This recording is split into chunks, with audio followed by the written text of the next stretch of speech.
The topic for today's discussion. Before I move on to the topic per se, let me give a brief introduction about myself. I am a cost accountant by qualification and a banker by profession. I have 22 years of banking experience, and I was the general manager of Catholic Syrian Bank before I took my VRS and moved into consulting. One of the key findings during my banking career was പല സ്റ്റാർട്ടപ്പുകളും പല MSME യൂണിറ്റ്സിനും കൃത്യസമയത്ത് വേണ്ട ഒരു financial advice കിട്ടാത്തതുകൊണ്ടാണ് അവർ fail ചെയ്യുന്നത് എന്നുള്ളതാണ്. ആ ഒരു പ്രത്യേകിച്ച് സ്റ്റാർട്ടപ്സ് ആൻഡ് MSME യൂണിറ്റ്സ് ആ ഒരു ടോപ്പിക്കിനെ ബേസ് ചെയ്തിട്ടാണ് ഈ ഒരു financial health checkup of business എന്ന ഒരു തീമിനെ ഡെവലപ്പ് ചെയ്തിട്ടുള്ള സെമിനാറുകൾ സംഘടിപ്പിക്കുന്നതിനായിട്ട് മുൻകൈ എടുക്കുന്ന ഒരു സാഹചര്യം ഉണ്ടായത്. ഇതിൽ ഇപ്പോൾ ഇന്നത്തെ topic financial health checkup of your business എന്നുള്ളത്.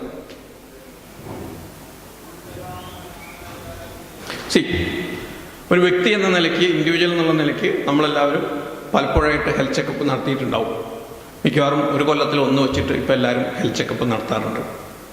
നിങ്ങളുടെ വണ്ടിയാണെങ്കിൽ ഒരു ലോങ് ഡ്രൈവിന് പോകുന്നതിന് മുമ്പ് ഒരു സർവീസ് ചെയ്യാറുണ്ട്. AC ആണെങ്കിൽ, ഇൻവേർട്ടർ ആണെങ്കിൽ, വാട്ടർ ഫിൽറ്റർ ആണെങ്കിൽ, ഇതിനെല്ലാം നമ്മൾ കൃത്യസമയത്ത് സർവീസുകൾ ചെയ്യാറുണ്ട്. പക്ഷേ ഇതിനേക്കാളൊക്കെ ഒരുപക്ഷെ നിങ്ങളുടെ ലൈഫ് കഴിഞ്ഞാൽ പിന്നെ ഏറ്റവും ഇമ്പോർട്ടൻ്റ് ആയ നിങ്ങളുടെ ബിസിനസ്സിന് എന്നാണ് നിങ്ങളൊരു ഹെൽത്ത് ചെക്കപ്പ് നടത്തിയിട്ടുള്ളത്? ബിസിനസ്സിന് ഹെൽത്ത് ചെക്കപ്പ് ഇതേവരെ നടത്തിയിട്ടില്ല എന്നുണ്ടെങ്കിൽ നമ്മൾ എന്തുകൊണ്ട് അത് നടത്തിയിട്ടില്ല? ഒരു പലപ്പോഴും ഫിസിക്കലി തന്നെ നമുക്ക് ഹെൽത്ത് ചെക്കപ്പ് നടത്താൻ പേടിയാണ്. ഞാൻ ബാങ്കിലുണ്ടായിരുന്ന സമയത്ത് ഒരു സീനിയർ ലെവൽ AGM തൊട്ട് മുകളിലോട്ട് എല്ലാ കൊല്ലവും ഹെൽത്ത് ചെക്കപ്പ് നടത്താനുള്ള ഒരു ഡിസ്ക്രിപ്ഷൻ ഉണ്ട്. പക്ഷേ ഒരിക്കൽ പോലും ഞാൻ ചെയ്യാറുണ്ടായിരുന്നില്ല, കാരണം അത് നിർബന്ധമല്ലായിരുന്നു. പക്ഷേ ഒരു ലെവലെത്തിയപ്പം ബാങ്ക് എന്നോട് പറഞ്ഞു, നിർബന്ധമായിട്ട് നിങ്ങൾ ചെയ്യണം, കാരണം നിങ്ങളുടെ ഹെൽത്ത് ചെക്കപ്പിൻ്റെ ആവശ്യം നിങ്ങൾക്കല്ല, ബാങ്കിനാണ് എന്ന് പറഞ്ഞു. അപ്പം നമ്മൾ എന്തുകൊണ്ടാണ് ഇൻഡിവിജ്വലി ആണെങ്കിൽ നമ്മൾ ഹെൽത്ത് ചെക്കപ്പ് ചെയ്യാത്തത് എന്തുകൊണ്ടാണെന്ന് വെച്ച് കഴിഞ്ഞാൽ ഹെൽത്ത് ചെക്കപ്പ് നടത്തിയാൽ ചില കാര്യങ്ങൾ പുറത്തു വരും. അത് പുറത്തു വന്നാൽ നമ്മുടെ ലൈഫ് സ്റ്റൈൽ മാറേണ്ടി വരും, നമ്മുടെ ഫുഡ് ഹാബിറ്റ്സ് മാറേണ്ടി വരും. അതിനെ പേടിച്ചിട്ട് നമ്മൾ ചെയ്യുക. അതേപോലെ തന്നെ ബിസിനസ്സിൻ്റെ ഹെൽത്ത് ചെക്കപ്പ് നമ്മൾ ചെയ്യാൻ പലപ്പോഴും മടിക്കുന്നതോ പേടിക്കുന്നതോ എന്തുകൊണ്ടാണെന്ന് വെച്ച് കഴിഞ്ഞാൽ അങ്ങനെ ഒരു ഹെൽത്ത് ചെക്കപ്പ് നടത്തിയാൽ ചില ഫൈൻഡിങ്സ് വരും. അത് ചിലപ്പോൾ നമുക്കത്ര സുഖകരമായിരിക്കും. പക്ഷേ ഇപ്പോൾ നമുക്കറിയാം, ഹെൽത്തിനെ കുറിച്ചുള്ള അവയർനെസ് കൂടി വരുമ്പോൾ നമ്മൾ പറയാറുണ്ട്, നേരത്തെ ഒരു ഹെൽത്ത് ചെക്കപ്പ് നിങ്ങൾ നടത്താറുണ്ടെങ്കിൽ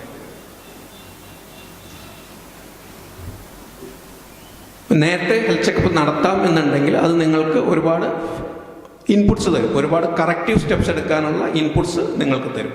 അപ്പം ഈ ബിസിനസ്സിൻ്റെ ഹെൽത്ത് ചെക്കപ്പ് എന്ന് പറയുന്നത് ഒരു ഡയഗ്നോസ്റ്റിക് ടൂളാണ്. Diagnostic tool, it will help you to identify any issues with regard to business growth. നിങ്ങളുടെ ബിസിനസ്സിന് ഭാവിയിൽ ഉണ്ടാവാവുന്ന വളർച്ചാ സാധ്യതകളെ കുറിച്ചിട്ടോ അല്ലെങ്കിൽ പ്രോഫിറ്റബിലിറ്റിയെ സംബന്ധിച്ചിട്ടോ ക്യാഷ് ഫ്ലോയെ സംബന്ധിച്ചോ ബിസിനസ്, ഇതിൽ ഓരോ എലമെൻസിലേക്ക് നമ്മൾ ഡീറ്റെയിൽ ആയിട്ട് വരും. പക്ഷേ ഇപ്പോഴത്തെ സാഹചര്യത്തിൽ ഞാൻ ഏറ്റവും സ്ട്രെസ് ചെയ്യുക ആ ഒരു ക്യാഷ് ഫ്ലോ എന്ന എലമെൻ്റാണ്. കാരണം ബിസിനസ് ഗ്രോത്തിനെ കുറിച്ചിട്ട് ഒരു ബിസിനസ്സുകാരൻ എന്നുള്ള നിലയ്ക്ക് പലപ്പോഴും നമുക്കൊരു തിരിച്ചറിവുണ്ടാവും നമ്മുടെ ബിസിനസ് എങ്ങനെ പോകുന്നു എന്നുള്ളത്. പ്രോഫിറ്റ് എന്ന് പറയുന്ന ഒരു പെർസെപ്ഷനാണ്. കാരണം എന്താണെന്ന് വെച്ച് കഴിഞ്ഞാൽ ഒരു ബിസിനസ്സുകാരനോട് പ്രോഫിറ്റ് എത്രയെന്ന് ചോദിച്ചാൽ, ഇപ്പം റണ്ണിങ് ആയിട്ട് ബിസിനസ് നടത്തുന്ന ഒരാൾ ഒരു ഫിനാൻഷ്യൽ ഇയർ കഴിഞ്ഞു. ഈ ഫിനാൻഷ്യൽ ഇയർ കഴിഞ്ഞിട്ട് കഴിഞ്ഞ ഫിനാൻഷ്യൽ ഇയറിൽ നിങ്ങളുടെ ബിസിനസ്സിൻ്റെ ലാഭം എന്തായിരുന്നു എന്ന് ചോദിച്ചു കഴിഞ്ഞാൽ പലർക്കും അതിന് വ്യക്തമായിട്ടൊരു ഉത്തരം ഉണ്ടായിക്കോണമെന്നില്ല. ബിസിനസ്സിൻ്റെ ലാഭം എപ്പോഴാണ് നമ്മൾ അസസ് ചെയ്യുന്നതെന്ന് ചോദിച്ചാൽ പലരും പറയും ഇൻകം ടാക്സ് റിട്ടേൺ കൊടുക്കുന്നതിന് മുന്നെയാണ്. ഇൻകം ടാക്സ് റിട്ടേൺ കൊടുക്കുന്നത് എങ്ങനെയാണ്? അത് നമ്മൾ നാളെയാണ് റിട്ടേൺ ഫയൽ ചെയ്യേണ്ട ലാസ്റ്റ് ഡേറ്റെങ്കിൽ ഇന്ന് കൊണ്ടുപോയി ഓഡിറ്ററുടെ കയ്യിൽ എന്തെങ്കിലും കൊടുക്കും. അപ്പോൾ ഞാൻ പറഞ്ഞു വരുന്നതെന്ന് വെച്ച് കഴിഞ്ഞാൽ നമ്മൾ വളരെ സീരിയസ് ആയിട്ട് കൊണ്ട് നടക്കുന്ന ഒരു ആക്ടിവിറ്റി ലാഭത്തിലാണോ അത് നഷ്ടത്തിലാണോ എന്ന് പോലും പലപ്പോഴും ഒരു ബിസിനസ്സുകാരന് കൃത്യമായിട്ടൊരു ധാരണ ഉണ്ടാവില്ല. കാശ് വരുന്നുണ്ടാവും, കാശ് പോകുന്നുണ്ടാവും, വരുന്ന കാശ് ലാഭമാണെന്നും പോകുന്ന കാശ് ചിലവാണെന്നുള്ള രീതിയിലാണ് ട്രീറ്റ് ചെയ്യുന്നത്. പക്ഷെ അങ്ങനെ പോകുമ്പോൾ നമ്മൾ കാണുന്നത് എന്താണെന്ന് വെച്ച് കഴിഞ്ഞാൽ ഒരുപാട്, പ്രത്യേകിച്ച് ഇപ്പോഴത്തെ സാഹചര്യത്തിൽ ബാങ്കുകളുടെ NPA നോംസൊക്കെ ടൈറ്റായി വരുന്ന സാഹചര്യത്തിൽ എക്സിസ്റ്റിംഗ് ഫെസിലിറ്റി NPA ആവുകയും പുതിയ ലോണുകൾ കിട്ടാൻ ബുദ്ധിമുട്ട് വരികയും ചെയ്യുന്ന ഒരു സാഹചര്യം. അപ്പോൾ ഒരു ഹെൽത്ത് ചെക്കപ്പ് നമ്മൾ നടത്തിയാൽ it's an early warning which will show you നിങ്ങളുടെ ബിസിനസ്സിൽ എവിടെയൊക്കെയാണ് വീക്ക്നെസ്. അതിൽ നമ്മൾ ഹെൽത്ത് ചെക്കപ്പ് ചെയ്യുമ്പോൾ ആർക്ക് വേണമെങ്കിലും ചെയ്യാവുന്നതാണ്, ഇൻഡിവിജ്വലി നിങ്ങൾക്ക് തന്നെ ചെയ്യാവുന്ന സാധനമാണ് ഹെൽത്ത് ചെക്കപ്പ് എന്നുള്ളത്. നിങ്ങളുടെ ബിസിനസ്സിലെ ഏറ്റവും ക്രിട്ടിക്കലായിട്ടുള്ള എലമെൻറ്റ്സ് എന്താണെന്നുള്ള ഐഡൻറ്റിഫൈ ചെയ്യുക. ഏറ്റവും ക്രിട്ടിക്കലായിട്ട് ഓരോ ബിസിനസ്സിനും ഓരോ സാധനങ്ങളായിരിക്കും ക്രിട്ടിക്കലായിട്ടുണ്ടാവും. എല്ലാ ബിസിനസ്സുകൾക്കും കോമൺ ആയിട്ടുള്ള ചില സാധനങ്ങളുണ്ടാവും. എന്താണ് നമ്മുടെ ബിസിനസ്സിന് ഏറ്റവും ക്രിട്ടിക്കൽ എന്ന് മനസ്സിലാക്കിയിട്ട് ആ ക്രിട്ടിക്കലായ ഐറ്റംസിൻ്റെ പാസ്റ്റ് ബിഹേവിയറും അതിൻ്റെ ഒരു കറണ്ട് ട്രെൻഡും വെച്ച് നോക്കിയിട്ട് നമ്മൾ ഫ്യൂച്ചർ പ്രിഡിക്റ്റ് ചെയ്താൽ നമ്മളുടെ ബിസിനസ്സിൻ്റെ ഹെൽത്ത് എന്താണെന്നുള്ളത് നമുക്ക് അസസ് ചെയ്യാൻ പറ്റും. അപ്പോൾ ഇതേവരെ ഉണ്ടായിരുന്ന കാര്യങ്ങൾ ഏറ്റവും ക്രിട്ടിക്കലായിട്ടുള്ള എലമെൻറ്റ്സ് അസസ് ചെയ്യുക. നിങ്ങളുടെ ബിസിനസ്സിൽ ഏറ്റവും ക്രിട്ടിക്കലായിട്ട് വരുന്നതെന്ന് പറഞ്ഞാൽ ഒന്ന് നിങ്ങളുടെ റവന്യൂ സോഴ്സ് ആയിരിക്കും, രണ്ട് നിങ്ങളുടെ കോസ്റ്റ് ആയിരിക്കും. ചില IT കമ്പനീസ് ആണെങ്കിൽ അവർക്ക് ഹ്യൂമൻ റിസോഴ്സസ് ആയിരിക്കും, മാനുഫാക്ചറിങ് കമ്പനീസ് ആണെങ്കിൽ അവരുടെ പ്രൊഡക്ഷൻ ഫെസിലിറ്റീസ് ആയിരിക്കും. അങ്ങനെ ഓരോ കമ്പനിയുടെ അല്ലെങ്കിൽ ഓരോ ബിസിനസ്സിൻ്റെയും പ്രത്യേകതകൾ അനുസരിച്ചിട്ട് സെപ്പറേറ്റ് ആയിട്ടുള്ള സ്പെഷ്യാലിറ്റീസ് ആയിരിക്കും ഉണ്ടാവുക. അതെന്താണെന്ന് ഐഡൻറ്റിഫൈ ചെയ്യുക, അത് കഴിഞ്ഞ കുറച്ച് കാലങ്ങളായിട്ട് എങ്ങനെയാണ് മൂവ് ചെയ്യുന്നത് എന്നുള്ളത് അനലൈസ് ചെയ്യുക. അത് കഴിഞ്ഞിട്ട് അതിൻ്റെ ഉണ്ടാവാവുന്ന ഇമ്പാക്റ്റ് എന്താണെന്ന് നോക്കിയാൽ നമുക്ക് അറിയാൻ പറ്റും നമ്മളുടെ ബിസിനസ്സിൻ്റെ ഹെൽത്ത് എന്താണെന്നുള്ളത്. ഇതിൽ ഓരോ സാധനങ്ങൾ എന്താണെന്നുള്ളത് കുറച്ചും കൂടി ഡീറ്റെയിൽ ആയിട്ട് നമുക്ക് നോക്കാം. ഒന്ന്, എല്ലാ ബിസിനസ്സും കമ്പൾസറി ആയിട്ട് കവർ ചെയ്യേണ്ട ഒരു ഏരിയയാണ് റവന്യൂ. റവന്യൂ എന്ന് പറയുമ്പോൾ ആ റവന്യൂവിൻ്റെ ആസ്പെക്റ്റിൽ നമ്മൾ നോക്കേണ്ടത്, ഒന്ന്, നമുക്ക് എത്ര പ്രോഡക്ട്സ് ഉണ്ട്. പ്രോഡക്ട്സിൻ്റെ എണ്ണം ഇപ്പോഴത്തെ സാഹചര്യത്തിൽ വളരെ ഇമ്പോർട്ടൻ്റ് ആയി വരുന്നു. പണ്ട് ഒരു പ്രോഡക്റ്റ് മാത്രമായിട്ട് നിന്ന കമ്പനി വലിയ കുഴപ്പമില്ലാണ്ട് പോയിരുന്നു. ഇപ്പോൾ പക്ഷേ ഒരു ഡിസ്ട്രപ്ഷൻ്റെ കാലമാണ്. ഇപ്പോൾ ഡിസ്ട്രപ്ഷൻ്റെ കാലഘട്ടം ആയതുകൊണ്ട് തന്നെ വളരെ പെട്ടെന്ന് പുതിയ പ്രോഡക്ട്സ് വരികയും ഒരു പ്രോഡക്റ്റ് മാർക്കറ്റിൽ വരുന്നതോട് കൂടിയിട്ട് ഒരുപാട് പ്രോഡക്ട്സുകൾ ഇറലവൻ്റ് ആവുകയൊക്കെ ചെയ്യുന്ന സാഹചര്യത്തിൽ ഒരു സിംഗിൾ പ്രോഡക്റ്റ് കമ്പനിയായിട്ട് നിൽക്കുമ്പോൾ അതിന് നമുക്കൊരു റിസ്ക് ഉണ്ട്. അപ്പോൾ നമുക്ക് ഒരു പ്രോഡക്റ്റേ ഉള്ളെങ്കിൽ അതിന് 2 പ്രോഡക്റ്റ് ആക്കാനോ 4 പ്രോഡക്റ്റ് ആക്കാനോ ഉള്ള ചാൻസ് ഉണ്ടോ. കോമ്പറ്റീറ്റിംഗ് പ്രോഡക്ട്സ് ഇൻട്രൊഡ്യൂസ് ചെയ്യാനുള്ള ചാൻസ് ഉണ്ട്. പല കമ്പനികളും നിങ്ങൾ നോക്കിയാൽ, ഇപ്പം മാരുതി അല്ലെങ്കിൽ കാർ മാനുഫാക്ചറേഴ്സ് നോക്കിയാൽ ഡീസൽ കാർസ് ഉണ്ടാക്കുന്ന കമ്പനികൾ തന്നെ നാളെ മുതൽ ഇലക്ട്രിക് കാർ മാനുഫാക്ചർ ചെയ്യാൻ നോക്കാം. അപ്പോൾ കോമ്പറ്റീറ്റീവ് ആയിട്ടുള്ള പ്രോഡക്ട്സ് ഉണ്ടാക്കുമ്പോഴുള്ള ഗുണം എന്താണെന്ന് വെച്ച് കഴിഞ്ഞാൽ ഒരു പ്രോഡക്റ്റ് താഴേക്ക് പോകുമ്പോൾ മറ്റേ പ്രോഡക്റ്റ് മുകളിലേക്ക് വരും. അപ്പോൾ നമ്മളുടെ കമ്പനിക്ക് ഇപ്പോൾ ഉള്ള എത്ര പ്രോഡക്ട്സ് ഉണ്ട്, ഓരോ പ്രോഡക്റ്റ് എന്നുള്ള റവന്യൂ എത്രയുണ്ട്. 5 പ്രോഡക്റ്റ് എന്നുകൊണ്ട് കാര്യമില്ല. ഒരു പ്രോഡക്റ്റ് തന്നെ നിങ്ങളുടെ 90% റവന്യൂ, ബാക്കിയുള്ള 4 പ്രോഡക്റ്റും കൂടെ 10% റവന്യൂ ഉണ്ടെങ്കിൽ ആ ബാക്കിയുള്ള 4 പ്രോഡക്ട്സിൻ്റെ റവന്യൂ സ്ട്രീം എങ്ങനെ കൂട്ടാം എന്നുള്ളതിനെ കുറിച്ചിട്ട് നമ്മൾ ആലോചിക്കേണ്ടി വരും. അതേപോലെ തന്നെ പ്രോഡക്ട്സിൻ്റെ അത്രയും തന്നെ ഇമ്പോർട്ടൻ്റ് ആണ് നമുക്ക് നമ്പർ ഓഫ് കസ്റ്റമേഴ്സ്. പല SME യൂണിറ്റ്സുകളും ഫെയിൽ ചെയ്യുന്നത് എന്തുകൊണ്ടാണെന്ന് വെച്ച് കഴിഞ്ഞാൽ അവർക്ക് ഒരു കസ്റ്റമറേ ഉണ്ടാവുള്ളൂ. അത് ഒറ്റ കസ്റ്റമർ, എസ്പെഷ്യലി നിങ്ങൾ ഇൻഡസ്ട്രിയൽ ക്ലസ്റ്റേഴ്സ് നോക്കിയാൽ, ഇപ്പോൾ ടാറ്റ മോട്ടോഴ്സിനെ ചുറ്റിപ്പറ്റി നിൽക്കുന്ന ഒരു 150 SME യൂണിറ്റുകൾ ഉണ്ടാവും.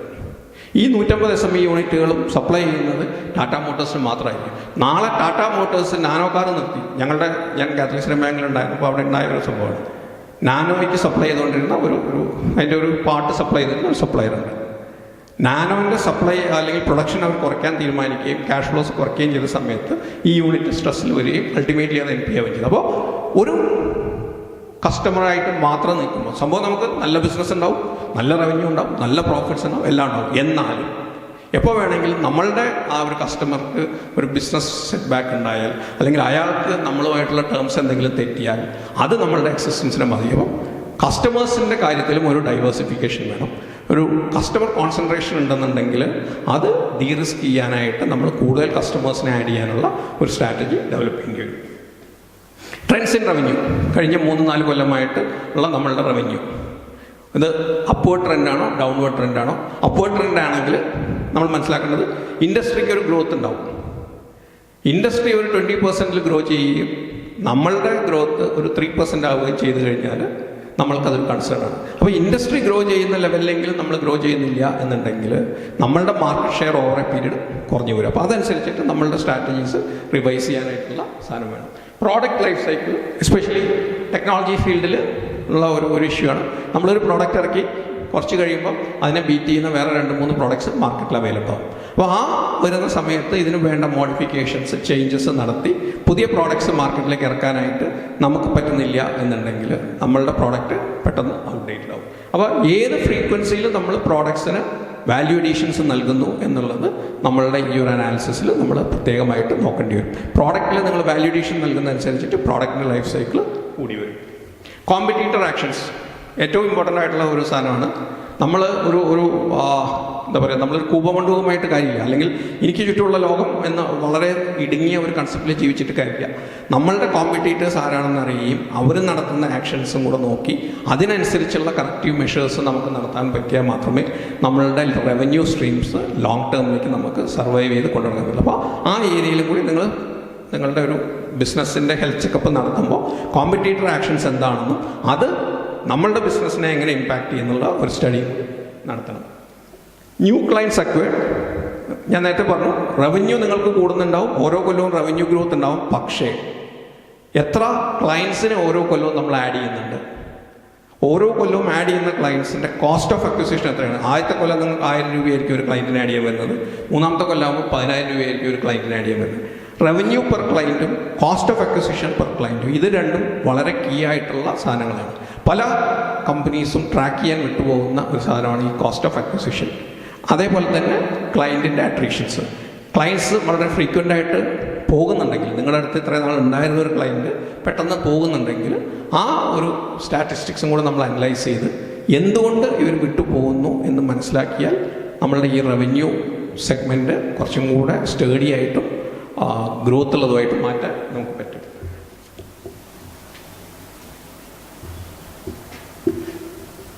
കോസ്റ്റ്, ഞാൻ നേരത്തെ പറഞ്ഞു പ്രോഫിറ്റ് എന്ന് പറയുന്നത് ഒരു ബിസിനസ്സുകാരുടെ മനസ്സിലുള്ള സാധനമാണെന്ന്. അല്ലെങ്കിൽ പ്രോഫിറ്റ് എന്താണെന്ന് ചോദിച്ചാൽ തന്നെ പല ബിസിനസ്സുകാർക്കും കൃത്യമായിട്ട്, കഴിഞ്ഞ കൊല്ലം ഞാനിപ്പം ഈ കൊല്ലം തുടങ്ങിയിട്ട് ഏതാണ്ട് 10 ദിവസമായി, ഈ പീരീഡിൽ തന്നെ ഞാൻ ഒരുപാട് പേരോട് ചോദിച്ചിട്ടുണ്ട് കഴിഞ്ഞ കൊല്ലത്തെ പ്രോഫിറ്റ് എത്രയാണ്, ഇതേവരെ കൃത്യമായിട്ട് ഒരു അസസ്മെൻ്റ് ഇല്ല. കോസ്റ്റ് അതിനേക്കാൾ കുറച്ചും കൂടെ കടമായിട്ടുള്ള സാധനമാണ്. ഒരു ക്ലാസിക് എക്സാമ്പിൾ പറഞ്ഞു കഴിഞ്ഞാൽ, എൻ്റെ ഒരു ക്ലയൻ്റായ ഒരു ബേക്കറി കസ്റ്റമറോട് തന്നെ ഞാൻ ചോദിച്ചു, അയാൾ ലഡു വിൽക്കുന്നത് ഒരു ലഡുവിന് 10 രൂപയാണ്. 10 രൂപയ്ക്ക് വിൽക്കുന്ന ഈ ലഡുവിൻ്റെ കോസ്റ്റ് എത്രയാണെന്ന് ചോദിച്ചാൽ ആൾക്കറിയില്ല. ആളെത്രയോ നാളായിട്ട് ലഡു വിറ്റുകൊണ്ടിരിക്കുന്നതാണ്. ലഡു മാത്രമല്ല, ആ കടയിലുള്ള എല്ലാ സാധനങ്ങളും. ഇനി ഇതൊരു ബേക്കറിയുടെ ഇഷ്യൂ ആണെന്ന് നിങ്ങൾ വിചാരിക്കുന്നുണ്ടെങ്കിൽ വേറൊരു കേസ് പറയാം. ബാറ്ററി മാനുഫാക്ചറാണ്. ബാറ്ററി മാനുഫാക്ചറോട് എന്താണ് അതിൻ്റെ കോസ്റ്റ് എന്ന് ചോദിച്ചാൽ കൃത്യമായിട്ടൊരു ഉത്തരം പറയാനില്ല. ഒരു ഹോട്ടൽ ഇൻഡസ്ട്രിയിൽ പോയിട്ട് നിങ്ങൾ ഒരു റൂം വാടകയ്ക്ക് കൊടുക്കുന്ന ലോഡ്ജിങ് ഫെസിലിറ്റി ഉള്ള ഒരു സ്ഥലത്ത് നിങ്ങളുടെ ഇതിൻ്റെ കോസ്റ്റ് എന്താണെന്ന് ചോദിച്ചാൽ കൃത്യമായിട്ട് ഒരു ഉത്തരം കിട്ടില്ല. നിങ്ങളുടെ ബിസിനസ്സിലേക്ക് ഇറങ്ങിയിട്ട് നിങ്ങൾ കൊടുക്കുന്ന സർവീസിൻ്റെ കോസ്റ്റ് എന്താണെന്ന് കൃത്യമായിട്ട് നിങ്ങളോട് തന്നെ ചോദിച്ചു നോക്കിയാൽ പലപ്പോഴും നമുക്കിതിന് കൃത്യമായിട്ടൊരു ഉത്തരം ഉണ്ടാവില്ല. കോമ്പറ്റീഷൻ കൂടി വരുന്ന സാഹചര്യത്തിൽ റവന്യൂ അല്ലെങ്കിൽ നിങ്ങളുടെ സെല്ലിംഗ് പ്രൈസ് ഒരുപക്ഷെ മാർക്കറ്റ് ഫോഴ്സസ് ആയിരിക്കും ഡിറ്റർമിൻ ചെയ്യുക. നിങ്ങളുടെ ലാഭം കൂട്ടണമെന്നുണ്ടെങ്കിൽ കോസ്റ്റ് കുറയ്ക്കണം എന്ന് ഞാൻ പറയില്ല. കോസ്റ്റ് കുറയ്ക്കുന്നതായിരിക്കില്ല എപ്പോഴും കറക്റ്റായിട്ടുള്ള സ്ട്രാറ്റജി. കോസ്റ്റ് ഒപ്റ്റിമൈസ് ചെയ്യുക. നിങ്ങൾ 1 രൂപ മുടക്കുന്നുണ്ടെങ്കിൽ ആ 1 രൂപയ്ക്ക് 1 രൂപയിൽ കൂടുതൽ റിട്ടേൺ കിട്ടുന്ന രീതിയിൽ നമ്മളുടെ ആക്ടിവിറ്റിയെ നമുക്ക് കൺട്രോൾ ചെയ്യാൻ പറ്റും. അപ്പോൾ അതിന് നമ്മൾ കോസ്റ്റ് കൃത്യമായിട്ട് അറിയണം. കോസ്റ്റ് അറിയണമെന്നുണ്ടെങ്കിൽ കോസ്റ്റ് പ്രോപ്പർലി ക്യാപ്ചർ ചെയ്യണം. അതിനുള്ള ഒരു സിസ്റ്റം ഉണ്ടാക്കണം. അതേപോലെ തന്നെ ഫിക്സഡ് കോസ്റ്റും വേരിയബിൾ കോസ്റ്റും. കാരണം ബിസിനസ് സ്കെയിലപ്പ് ചെയ്യുന്നതനുസരിച്ച് മാറി വരാവുന്ന കോസ്റ്റുകളുണ്ട്, അല്ലെങ്കിൽ കൂടാവുന്ന കോസ്റ്റുകളുണ്ട്. ചില കോസ്റ്റുകൾക്ക് മാറ്റം ഉണ്ടാവില്ല. അപ്പോൾ ഏത് ലെവലിൽ ബ്രേക്ക് ഈവൺ ആവും, അതായത് നോ പ്രോഫിറ്റ് നോ ലോസ്. നിങ്ങൾ 1000 യൂണിറ്റ് വിറ്റാലാണോ നോ പ്രോഫിറ്റ് നോ ലോസ് ആവുന്നത്, അത് 2000 യൂണിറ്റ് വിറ്റാലാണോ നോ പ്രോഫിറ്റ് നോ ലോസ് ആവുന്നത്, ഈ ഒരു കൃത്യമായിട്ട് കോസ്റ്റ് സ്ട്രക്ചർ അറിഞ്ഞ് ആ രീതിയിലേക്ക് സ്കെയിലപ്പ് ചെയ്യാൻ നമുക്ക് പറ്റിയാലേ നമ്മളുടെ ബിസിനസ്സിനെ ലോങ് ടേമിൽ സസ്റ്റൈനബിൾ ആയിട്ട് നമുക്ക് കൊണ്ടുപോകാൻ പറ്റും. അതിൽ കോസ്റ്റ് ഓഫ് ഗുഡ്സ് സോൾഡ് പല കേസിലും നമുക്കുണ്ടാവാവുന്ന ഒരു ഇത് ഞാൻ പറഞ്ഞില്ല. കോസ്റ്റ് എത്രയാണെന്നുള്ളത് നമ്മൾ ഒരിക്കലും ശ്രദ്ധിക്കാറില്ല. നമ്മൾ വിൽക്കുന്ന സാധനത്തിൻ്റെ, അതായത് ഡയറക്റ്റ് കോസ്റ്റ് ഉണ്ട്, ഇൻഡയറക്റ്റ് കോസ്റ്റ് ഉണ്ട്. അറ്റ്ലീസ്റ്റ് ഡയറക്റ്റ് കോസ്റ്റ് എന്താണെന്നുള്ളതെങ്കിലും നമ്മൾ അസസ് ചെയ്തിട്ടില്ല എന്നുണ്ടെങ്കിൽ നമ്മൾക്ക് പലപ്പോഴും എവിടെ നിന്നാണ് കാശ് പോകുന്നത്. ഈ അടുത്ത് എന്നോട് സംസാരിച്ച ഒരു ക്ലയൻറ്റ് എന്നോട് പറഞ്ഞു, ഞങ്ങൾക്ക് 8% പ്രോഫിറ്റ് മാർജിൻ ഉണ്ട്. ഈ 8 എന്നുള്ളത് എങ്ങനെയാണ് 10 ആക്കുക എന്ന സംബന്ധിച്ചിട്ടാണ് ഞങ്ങൾ ചർച്ച തുടങ്ങിയത്. പക്ഷേ അയാളുടെ കോസ്റ്റ് കറക്റ്റായിട്ട് വർക്കൗട്ട് ചെയ്ത് വന്നപ്പോൾ ആളുടെ മെറ്റീരിയൽ കോസ്റ്റ് തന്നെ 75% വരുന്നുണ്ട്. ബാക്കി കോസ്റ്റ് എല്ലാം കൂടെ കൂട്ടിയിട്ട് ഒരു 97% കോസ്റ്റ് വരുന്നുണ്ട്. 3% പ്രോഫിറ്റ് വരുന്നത്. അപ്പോൾ ആ ഒരു അസസ്മെൻറ്റ്, നമ്മളുടെ കോസ്റ്റ് ഓഫ് ഓപ്പറേഷൻ എത്രയാണെന്ന് ക്ലിയർ ആയിട്ടുള്ളൊരു അസസ്മെൻറ്റ് നടത്തിയാലേ നമ്മൾക്ക് പ്രോഫിറ്റബിളായിട്ട് ബിസിനസ് മുന്നോട്ട് കൊണ്ടുപോകാൻ പറ്റുള്ളൂ. അതിൽ കോസ്റ്റിൻ്റെ ക്ലാസിഫിക്കേഷൻ അല്ലെങ്കിൽ ബൈഫർക്കേഷൻ, ഫിക്സഡ് കോസ്റ്റ് എന്താണെന്നും വേരിയബിൾ കോസ്റ്റ് എന്താണെന്നും അറിഞ്ഞാൽ നമ്മൾക്ക് അധികം ബിസിനസ് ചെയ്യണോ അതോ ഇപ്പോൾ ഉള്ളിടത്തുകൊണ്ട് ബിസിനസ് നിർത്തണമോ എന്ന് മനസ്സിലാക്കാൻ പറ്റും. വളരെ പ്രധാനമായിട്ട് നമ്മൾ ശ്രദ്ധിക്കേണ്ട ഒരു കാര്യം എന്താണെന്ന് വെച്ച് കഴിഞ്ഞാൽ, ഒരു ഇൻക്രിമെൻ്റൽ ബിസിനസ് ചെയ്യുന്നുണ്ടെങ്കിൽ നമ്മൾ ബിസിനസ് ചെയ്യുന്ന ലാഭത്തിന് വേണ്ടിയിട്ടാണ്. അപ്പോൾ അങ്ങനെ വരുന്ന സാഹചര്യത്തിൽ നമ്മൾ നഷ്ടത്തിൽ എന്തിനും ബിസിനസ് ചെയ്യണം. നിങ്ങൾ മാർക്കറ്റ് ഷെയർ ബിൽഡ് ചെയ്യാനാണെങ്കിലും എന്തിനാണെങ്കിലും ശരി, നഷ്ടത്തിലൊരു കച്ചവടം ചെയ്യണോ വേണ്ടോ എന്നുള്ളത് വളരെ കോൺഷ്യസ് ആയിട്ട് നമ്മൾ എടുക്കേണ്ട ഒരു കോളാണ്. അപ്പോൾ കോസ്റ്റ് അറിഞ്ഞാൽ മാത്രമേ നിങ്ങൾ വിൽക്കുന്നത് ലാഭത്തിലാണോ നഷ്ടത്തിലാണോ എന്ന് അറിയാം. കപ്പാസിറ്റി യൂട്ടിലൈസേഷൻ ഞാൻ നേരത്തെ പറഞ്ഞു. കപ്പാസിറ്റി യൂട്ടിലൈസേഷൻ വളരെ എസ്പെഷ്യലി മാനുഫാക്ചറിങ് യൂണിറ്റ്സിന്. കാരണം ചില കേസുകളിൽ നമ്മൾ നോക്കിയാൽ മാർക്കറ്റിംഗ് ടീംസ് വളരെ അഗ്രസീവായിട്ട് പോയി ഒരുപാട് ഓർഡേഴ്സ് മേടിച്ചുകൊണ്ട് വരാറുണ്ട്. ഈ ഓർഡേഴ്സ് മേടിച്ചുകൊണ്ടിരുന്ന സമയത്ത് ഈ ഓർഡേഴ്സ് എക്സിക്യൂട്ട് ചെയ്തെടുക്കാനുള്ള കപ്പാസിറ്റി ആ ഫാക്ടറിക്കോ അല്ലെങ്കിൽ ആ യൂണിറ്റിനോ ഇല്ല. അങ്ങനെ വരുമ്പോൾ എന്തുണ്ടാവുമെന്ന് വെച്ച് കഴിഞ്ഞാൽ ഓവർ ടൈം വർക്ക് ചെയ്യേണ്ട സിറ്റുവേഷൻസ് ഉണ്ടാവും. ഓവർ ടൈം വർക്ക് ചെയ്യുമ്പോൾ ഞാൻ നേരത്തെ പറഞ്ഞ മാതിരി കോസ്റ്റ് എസ്കലേഷൻസ് ഉണ്ടാവും.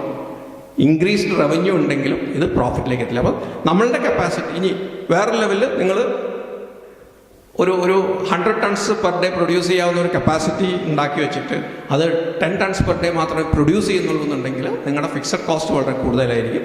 അതുകൊണ്ട് തന്നെ നിങ്ങൾക്ക് പ്രോഫിറ്റിലേക്ക് എത്താൻ പറ്റില്ല. അപ്പോൾ കപ്പാസിറ്റിയുടെ ഐഡിയൽ യൂട്ടിലൈസേഷൻ ഒരു 60 to 70% യൂട്ടിലൈസേഷൻ ഉണ്ടോ എന്നുള്ളതും ഒരു സ്കെയിലബിലിറ്റി അവിടെ ഉണ്ടോ. നിങ്ങൾക്ക് ഇനി നാളെ ഈ 70 ടൺ എന്നുള്ളത് 150 ടൺ ആക്കണമെങ്കിൽ വളരെ ചുരുങ്ങിയ കാലം കൊണ്ട് ആ ലെവലിലേക്ക് എത്താൻ പറ്റുമോ എന്നുള്ള ഒരു അനാലിസിസും കൂടി നമ്മൾ നടത്തണം. അപ്പോൾ കപ്പാസിറ്റിയുടെ ഫ്ലെക്സിബിലിറ്റി അതിനകത്ത് ഈ റെഗുലേറ്ററി അപ്രൂവൽസ് എന്ന് പറയുന്ന ഒരു വളരെ ഇമ്പോർട്ടൻ്റ് ആണ്. കാരണം ഒരുപാട് യൂണിറ്റ്സിന് വന്നിട്ടുള്ള ഒരു ഇഷ്യൂ ആണ്. നമ്മൾ ഫ്യൂച്ചറിസ്റ്റിക് ആയിട്ട് ഓക്കെ നമുക്ക് കപ്പാസിറ്റി എക്സ്പാൻഡ് ചെയ്യാം, ഒരു അഡീഷണൽ മെഷീനും കൂടി ഇട്ട് കഴിഞ്ഞാൽ ഇത് നമുക്ക് ചെയ്യാം എന്നൊക്കെയുള്ള ആൻറ്റിസിപ്പേഷനിലാണ് ചെയ്യണം. പക്ഷേ ഒരു അഡീഷണൽ യൂണിറ്റ് ഇടുമ്പോൾ വരുന്നത് എന്താണെന്ന് വെച്ച് കഴിഞ്ഞാൽ ഇന്നലെ വരെ 5 HP വർക്ക് ചെയ്തിരുന്നെങ്കിൽ അത് ചിലപ്പോൾ 10 HP ആവും. 10 HP ആകുമ്പോൾ പുതിയൊരു ട്രാൻസ്ഫോമർ വേണ്ടി വരും, അല്ലെങ്കിൽ പൊല്യൂഷൻ കൺട്രോൾ ബോർഡിൻ്റെ വേറെ ലൈസൻസ് വേണ്ടി വരും, അല്ലെങ്കിൽ ലോക്കൽ ബോഡിയുടെ ഒരു ലൈസൻസ് വരും. അപ്പോൾ കപ്പാസിറ്റി എക്സ്പാൻഷൻസുമായിട്ട് ബന്ധപ്പെട്ട് നിങ്ങൾക്ക് വേണ്ടി വരുന്ന റെഗുലേറ്ററി അപ്രൂവൽസ്, അതല്ലെങ്കിൽ ഇനി ഒരു സർവീസ് ഇൻഡസ്ട്രി ആണെന്നുണ്ടെങ്കിൽ ഇപ്പോൾ നിങ്ങൾ വർക്ക് ചെയ്യുന്നത് 20 പേർക്ക് ഇരിക്കാവുന്ന ഒരു സ്ഥലമാണ്. ആ 20 പേർക്ക് ഇരിക്കാവുന്ന സ്ഥലത്ത് നിന്ന് മാറിയിട്ട് പെട്ടെന്ന് 30 പേരെ എടുക്കണമെന്നുണ്ടെങ്കിൽ അതിനു വേണ്ടി വരുന്ന ഡിസ്ലൊക്കേഷൻസ്, ഈ ആസ്പെക്ട്സ് നമ്മൾ കൺസിഡർ ചെയ്തിട്ട് വേണം നമ്മൾ ഫ്യൂച്ചർ ബിസിനസ് ഗ്രോത്ത് പ്ലാൻ ചെയ്യാനായിട്ട്. Business continuity and contingency plan അടുത്ത കാലഘട്ടം വരെ നമുക്ക് കേരളത്തിലധികം പരിചയമില്ലാത്ത 2 വാക്കുകളായിരുന്നു ഈ പറയുന്ന ബിസിനസ് കണ്ടിന്യൂറ്റിയും കണ്ടിജൻസി പ്ലാൻ. പക്ഷേ കഴിഞ്ഞ കൊല്ലത്തെ ഫ്ലഡിന് ശേഷം വളരെയധികം സസ്റ്റൈനബിളായിട്ട് ബിസിനസ് കൊണ്ട് നടക്കണം എന്നാഗ്രഹിക്കുന്ന ഒരുപാട് ബിസിനസ് യൂണിറ്റുകൾ ഒരുപാട് ഇൻവെസ്റ്റ് ചെയ്യുന്ന ഒരു 2 ഏരിയയാണ് ബിസിനസ് കണ്ടിന്യൂറ്റിയും കണ്ടിജൻസി പ്ലാനിങ്ങും. അത് നിങ്ങൾക്കറിയാം, പ്രളയം വന്ന് ചില സ്ഥലങ്ങളിൽ ഒരാഴ്ചയോളം വർക്ക് ചെയ്യാൻ പറ്റാത്ത സാഹചര്യങ്ങളൊക്കെ ഉണ്ടായിട്ടുണ്ട്. അപ്പോൾ പല ആളുകൾക്കും ഓവർസീസ് ക്ലയൻസ് ഒക്കെയാണ് ഉള്ളത്. അങ്ങനെ ഓവർസീസ് ക്ലയൻസ് ഉള്ളപ്പോൾ അതിനകത്ത് അവരുമായിട്ടുള്ള സർവീസ് ലെവൽ എഗ്രിമെൻറ്റ്സിൽ തന്നെ നമ്മൾ 24/7 365 ഡേയ്സ് സർവീസ് കൊടുക്കാം എന്നുള്ളതാണ്. അങ്ങനെ വരുന്ന ഒരു സാഹചര്യത്തിൽ എന്തെങ്കിലും ഒരു നാച്ചുറൽ കലാമിറ്റി ഉണ്ടായിക്കഴിഞ്ഞാൽ നമ്മൾക്ക് എങ്ങനെ അതിനെ മീറ്റ് ചെയ്യാം, അതിനെ ഓവർകം ചെയ്ത് എങ്ങനെ സർവീസ് കൊടുക്കാം. അതേപോലെ ഒരു ബിസിനസ് ഡിസ്റപ്ഷൻ ഉണ്ടായാൽ എവിടെ നിന്ന് തുടങ്ങണം, ഇന്ന് ബിസിനസ് ക്ലോസ് ഡൗൺ ചെയ്താൽ നാളെ തുടങ്ങണമെങ്കിൽ എവിടെ നിന്ന് തുടങ്ങണം, ആര് എന്ത് ചെയ്യും, ഇങ്ങനെയുള്ള കാര്യങ്ങളെക്കുറിച്ചിട്ട് വളരെ ഒരു സിസ്റ്റമാറ്റിക് ആയിട്ടുള്ളൊരു പ്ലാനിങ് ഇതേവരെ പല യൂണിറ്റുകൾക്കും ഉണ്ടായിരുന്നില്ല. അതിന് വേണ്ട ഒരു സ്റ്റെപ്പ് ആദ്യമേ നമ്മൾ തുടങ്ങി വെച്ചാൽ ലോങ് ടേമിൽ ബിസിനസ് സസ്റ്റെയിൻ ചെയ്ത് കൊണ്ടു നടക്കാൻ പറ്റും.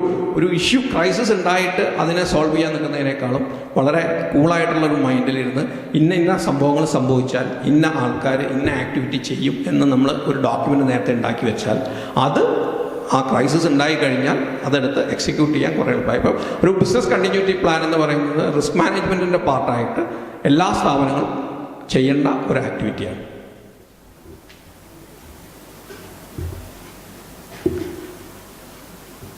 ഞാൻ നേരത്തെ പറഞ്ഞു, പ്രത്യേകിച്ച് സോഫ്റ്റ്വെയർ കമ്പനികൾക്ക് ഏറ്റവും ഇമ്പോർട്ടൻ്റ് ആയിട്ടുള്ള സാധനമാണ് ഈ പറയുന്ന ഹ്യൂമൻ റിസോഴ്സസ്. ഏതെങ്കിലും 1, 2, 3 നല്ല സോഫ്റ്റ്വെയർ എഞ്ചിനീയേഴ്സിനെയോ പ്രോഗ്രാമേഴ്സിനെയോ കോഡിങ്ങിൻ്റെ ആൾക്കാരെയൊക്കെ വെച്ചിട്ട് നടക്കുന്ന കമ്പനികൾ ഒരു സുപ്രഭാതത്തിൽ ഈ ആൾക്കാർ പോയി കഴിയുമ്പോൾ അതേവരെയുള്ള ബിസിനസ് ഇല്ലാണ്ടാവുകയോ അല്ലെങ്കിൽ അതേവരെ കൊടുത്തിരുന്ന സപ്പോർട്ട് ചെയ്യാൻ പറ്റാത്തതായ സാഹചര്യമുണ്ട്. ഇത് സോഫ്റ്റ്വെയർ കമ്പനികൾക്ക് മാത്രമല്ല, മാനുഫാക്ചറിങ് കമ്പനികളിലുണ്ട്. മാനുഫാക്ചറിങ് കമ്പനികളിൽ ചില ആൾക്കാർ ചില മെഷീനിൽ വർക്ക് ചെയ്യുമ്പോൾ എടുക്കുന്ന ഔട്ട്പുട്ട് 200-300 ആണെന്നുണ്ടെങ്കിൽ അയാൾ ഒരു ദിവസം ലീവിൽ പോയാൽ ആ മെഷീനിൽ നിന്ന് കിട്ടുന്ന ഔട്ട്പുട്ട് നേരെ പകുതിയാവുന്ന സാഹചര്യം കണ്ടിട്ടുണ്ട്. ചില പ്രത്യേക സാഹചര്യങ്ങളിൽ അല്ലെങ്കിൽ ചില വ്യക്തികൾ മാത്രം ചില മെഷീൻസ് കൈകാര്യം ചെയ്യുന്ന സിറ്റുവേഷൻ ഉണ്ട്. ഒരു സക്സഷൻ പ്ലാൻ അല്ലെങ്കിൽ ഒരു സ്ഥാപനത്തിൽ എത്ര കീ എംപ്ലോയീസ് ഉണ്ട്, നിങ്ങൾക്ക് 10 എംപ്ലോയീസ് ഉണ്ടെങ്കിൽ 10 പേരും കീ ആയിക്കോണമെന്നില്ല. 5 പേര് പോയി എന്ന് വിചാരിച്ചിട്ട് അവരെ ഈസിലി റീപ്ലേസ് ചെയ്യാൻ പറ്റിയെന്ന് വരും. പക്ഷേ 2-3 പേരെ ചിലപ്പോൾ നമുക്ക് പെട്ടെന്ന് റീപ്ലേസ് ചെയ്യാൻ പറ്റിയെന്ന് വരില്ല. അപ്പോൾ അങ്ങനെ വരുമ്പോൾ നമ്മളുടെ സ്ഥാപനത്തിൻ്റെ ഹെൽത്ത് ചെക്കപ്പ് നടത്തുമ്പോൾ എംപ്ലോയീസിൻ്റെ കേസിൽ എത്ര പേര് കീ ആയിട്ടുള്ള എംപ്ലോയീസ് ഉണ്ട്, ഈ കീ ആയിട്ടുള്ള എംപ്ലോയീസിന് വേണ്ടിയിട്ട് എന്താണ് നമ്മൾ ചെയ്യുന്ന സക്സഷൻ പ്ലാനിങ്, ഇവർ മാറിയാൽ അതിന് പകരം നാളെ ആരെ കൊണ്ടുവരാം, അതിനുള്ളൊരു ട്രെയിനിങ് പ്രോസസ്സ് എന്താണ്, ഇതിനെക്കുറിച്ചിട്ട് നമ്മൾ ആലോചിക്കണം. അതല്ലെങ്കിൽ പെട്ടെന്ന് ഇടിച്ചു നിൽക്കുന്ന ഒരു സിറ്റുവേഷൻ നമുക്ക് ഉണ്ടാവാം. അതേപോലെ എംപ്ലോയി അട്രീഷൻ റേറ്റ് വളരെ ഫ്രീക്വൻ്റ് ആയിട്ട് നിങ്ങളുടെ സ്ഥാപനത്തിൽ എംപ്ലോയി അട്രീഷൻ ഉണ്ടെന്നുണ്ടെങ്കിൽ ഒരു കയറുന്ന എംപ്ലോയി 2 മാസം അല്ലെങ്കിൽ 3 മാസം കഴിയുമ്പോൾ വിട്ടു പോകുന്നു, അല്ലെങ്കിൽ ഓരോ കൊല്ലം കൂടുമ്പോഴും നിങ്ങളുടെ 50% എംപ്ലോയീസ് മാറുന്നുണ്ടെന്നുണ്ടെങ്കിൽ അത് സ്ഥാപനത്തിന് ഒരു സീരിയസ് ആയിട്ടുള്ള ഇഷ്യൂ ആണ്. അപ്പോൾ എംപ്ലോയി അട്രീഷൻ റേറ്റ് നോക്കിയിട്ട് HR ഫ്രണ്ടിൽ കറക്റ്റീവ് മെഷേഴ്സ് വേണമെന്നുണ്ടെങ്കിൽ, ഇപ്പോൾ ചിലപ്പോൾ സ്റ്റാർട്ടപ്പ് കമ്പനീസിൽ ഇമ്മീഡിയറ്റ്ലി വളരെ ഹൈ ആയിട്ടുള്ള സാലറി കൊടുക്കാൻ പറ്റിയെന്ന് വരില്ല. പക്ഷേ അവരെ പിടിച്ചു നിർത്താനായിട്ട് വേണ്ട ലോങ് ടേം കോമ്പൻസേഷൻ പാക്കേജസ് എന്താണ് എന്നുള്ളത് നമ്മൾ കൃത്യമായിട്ട് വർക്കൗട്ട് ചെയ്ത് എക്സ്പ്ലെയിൻ ചെയ്ത് കൊടുക്കേണ്ടി വരും. ഒരുപാട് സ്ഥലത്ത് സാലറിയേക്കാളും കൂടുതൽ ബാക്കിയുള്ള കുറേ കാര്യങ്ങളാണ് എംപ്ലോയി അട്രീഷൻസ് പ്രിവെൻറ്റ് ചെയ്യുന്നത്. അപ്പോൾ എല്ലാം ഫിനാൻഷ്യൽ ആയിക്കോണമെന്നില്ല, വർക്ക് എൻവയറമെൻറ്റും ഒക്കെ ഇതിൽ ഇമ്പോർട്ടൻ്റ് ആണ്. പക്ഷേ സ്ഥാപനം നടത്തുന്ന ആളെന്ന നിലയിൽ ഇത് വളരെ ക്രിട്ടിക്കലായിട്ടുള്ളൊരു സാധനമാണ്. കാരണം ബാക്കി ഒരുപാട് സാധനങ്ങൾ മാനേജ് ചെയ്യുന്നത് എംപ്ലോയീസിൻ്റെ കഴിവും ഇതനുസരിച്ചിരിക്കും. അപ്പോൾ വേറെ ഏതെങ്കിലും ഏരിയയിൽ വീക്ക്നെസ് ഉണ്ടെങ്കിൽ, ഞാൻ നേരത്തെ പറഞ്ഞ മാതിരി പ്രൊഡക്ഷൻ കപ്പാസിറ്റിയിലാണെങ്കിലും മാർക്കറ്റിങ്ങിലാണെങ്കിലും ഒക്കെ എന്തെങ്കിലുമൊക്കെ വീക്ക്നെസ് ഉണ്ടെങ്കിൽ അതൊക്കെ പിടിച്ചു നിർത്താൻ പറ്റുന്നതോ താങ്ങി നിർത്താൻ പറ്റുന്നതായ ആൾക്കാരാണ് എംപ്ലോയീസ്. അതുകൊണ്ട് ഈ ഒരു ഏരിയ വളരെ ക്രിട്ടിക്കലായിട്ട് നമ്മളുടെ ഹെൽത്ത് ചെക്കപ്പിൽ അനലൈസ് ചെയ്ത് നോക്കേണ്ടതാണ്. എംപ്ലോയീസിന് സ്ഥാപനത്തോടുള്ള ആറ്റിറ്റ്യൂഡ് എന്താണ്, അവരെ റീറ്റെയിൻ ചെയ്യാൻ നമുക്ക് പറ്റുന്നുണ്ടോ, ഒരു സെക്കൻഡ് ലൈൻ ബിൽഡ് ചെയ്യാൻ നമുക്ക് പറ്റുന്നുണ്ടോ.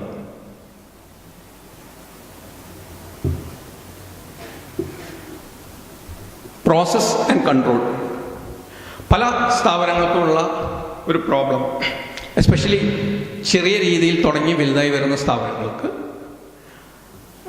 തുടങ്ങുമ്പോൾ ഒരു വ്യക്തിയാണ് തുടങ്ങുന്നത്, ഇയാളുടെ മനസ്സിൽ കൂടെ എല്ലാം ഉണ്ട്. ഒരു ഇൻഡിവിജ്വൽ സോൾ പ്രൊപ്പറേറ്റർ അല്ലെങ്കിൽ 1-2 പേരാണ്. ഈ 2 പേർക്ക് അറിയാം എന്ത് എവിടെയുണ്ട്, എങ്ങനെ ചെയ്യണം, മാനുഫാക്ചറിങ് പ്രോസസ്സ് എന്താണ്, സെയിൽസ് പ്രോസസ്സ് എന്താണ്, എല്ലാം കൃത്യമായിട്ട് അറിയാം. അതുകൊണ്ട് തന്നെ നമ്മൾ അതെവിടെയും ഡോക്യുമെൻ്റ് ചെയ്ത് വെക്കാറില്ല. പക്ഷേ ഈ സ്ഥാപനം വളരുന്നതനുസരിച്ച് ഈ 2 പേർക്ക് എല്ലായിടത്തും ഓടിയെത്താൻ പറ്റില്ല. അപ്പം 2 പേരെ ഹയർ ചെയ്യും, 4 പേരെ ഹയർ ചെയ്യും, 6 പേരെ ഹയർ ചെയ്യും. ഒരു ലെവൽ കഴിയുമ്പോൾ ആർക്കും കൃത്യമായിട്ടൊരു രേഖാചിത്രമില്ല, എന്തൊക്കെയാണ് നടക്കുന്നത്, ആരെന്താണ് ചെയ്യുന്നത്.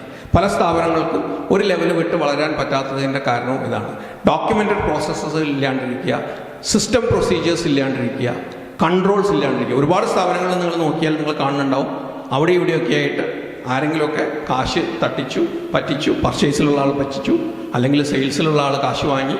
ഒരുപാട് ഇഷ്യൂസ് എസ്പെഷ്യലി ഈ പറയുന്ന MSME സെഗ്മെൻറ്റിൽ നമ്മൾ കേൾക്കാറുണ്ട്. അത് ഈ ഇതിൻ്റെ ഫെയിലിയർ കാരണമാണ്. പ്രോസസ്സുകളും പ്രൊസീജിയേഴ്സും കൃത്യമായിട്ട് നമ്മൾ ഡിഫൈൻ ചെയ്യാൻ മെനക്കെടാത്തതിൻ്റെ ഒരു പ്രോബ്ലമാണ്.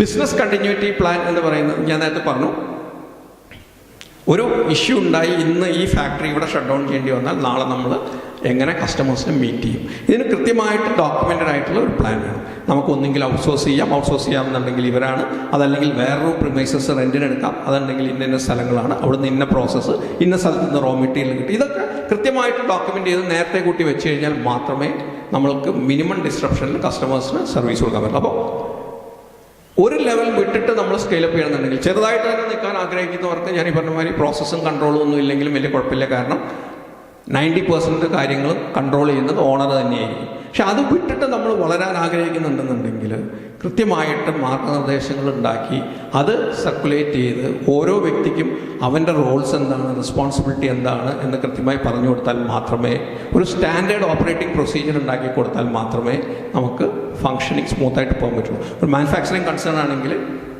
ഏത് ലെവലെത്തുമ്പോൾ ഓരോ സാധനങ്ങൾ ഓർഡർ ചെയ്യണം. പലപ്പോഴും നടക്കാറുള്ളതാണ്, ഇങ്ങനെ പ്രൊഡക്ഷൻ ഫുൾ സ്വിങ്ങിൽ നടന്നു പോകുമ്പോൾ ഒരു ലെവലെത്തുമ്പോൾ ചില റോ മെറ്റീരിയൽസ് ഇല്ലാണ്ട് അതേവരെ നടന്ന പ്രൊഡക്ഷനൊക്കെ സ്റ്റക്കായി, പിന്നെ 3-4 ദിവസം സ്റ്റക്കായി നിന്നിട്ട് വീണ്ടും സാധനം ഓർഡർ ചെയ്ത് വരും. അപ്പോൾ അതിന് പകരം നമുക്കൊരു റീഓർഡർ ക്വാണ്ടിറ്റി അല്ലെങ്കിൽ ഒരു റീഓർഡർ ലെവൽ സെറ്റ് ചെയ്യാൻ പറ്റുന്നുണ്ടെങ്കിൽ ഏത് ലെവലിലെത്തുമ്പോൾ ഓർഡർ ചെയ്യും, ആ ലെവലിലെത്തി ഓട്ടോമാറ്റിക്കലി ഓർഡർ ചെയ്ത് വന്നാൽ ഒരു ഷോർട്ടേജ് ഇല്ലാണ്ടിരിക്കും.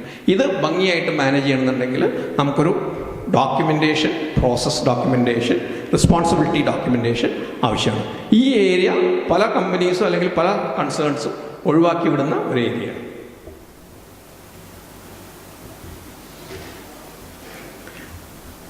ബിസിനസ് സ്ട്രാറ്റജി എന്നുള്ള വാക്ക് ശരിക്കും പറഞ്ഞു കഴിഞ്ഞാൽ വളരെ ലൂസായിട്ട് മനസ്സിലാക്കിയിട്ടുള്ള ഒരു വാക്കാണ്.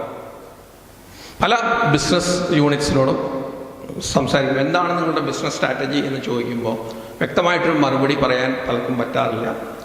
അബ്സല്യൂട്ട് നമ്പേഴ്സാണ് തരാറ്. അബ്സല്യൂട്ട് നമ്പേഴ്സ് എന്ന് പറഞ്ഞു കഴിഞ്ഞാൽ, നമ്പർ എന്ന് പറയുന്നത് ഇപ്പോൾ ഈവൻ നമ്മൾ ബാങ്കിൽ ഇരിക്കുമ്പോഴാണെങ്കിലും നിങ്ങളുടെ ബിസിനസ് പ്ലാൻ എന്താണെന്ന് ചോദിക്കുമ്പോൾ 3 കൊല്ലം കൊണ്ട് 100 കോടി എത്തണം, ഇതാണ് ബിസിനസ് പ്ലാൻ.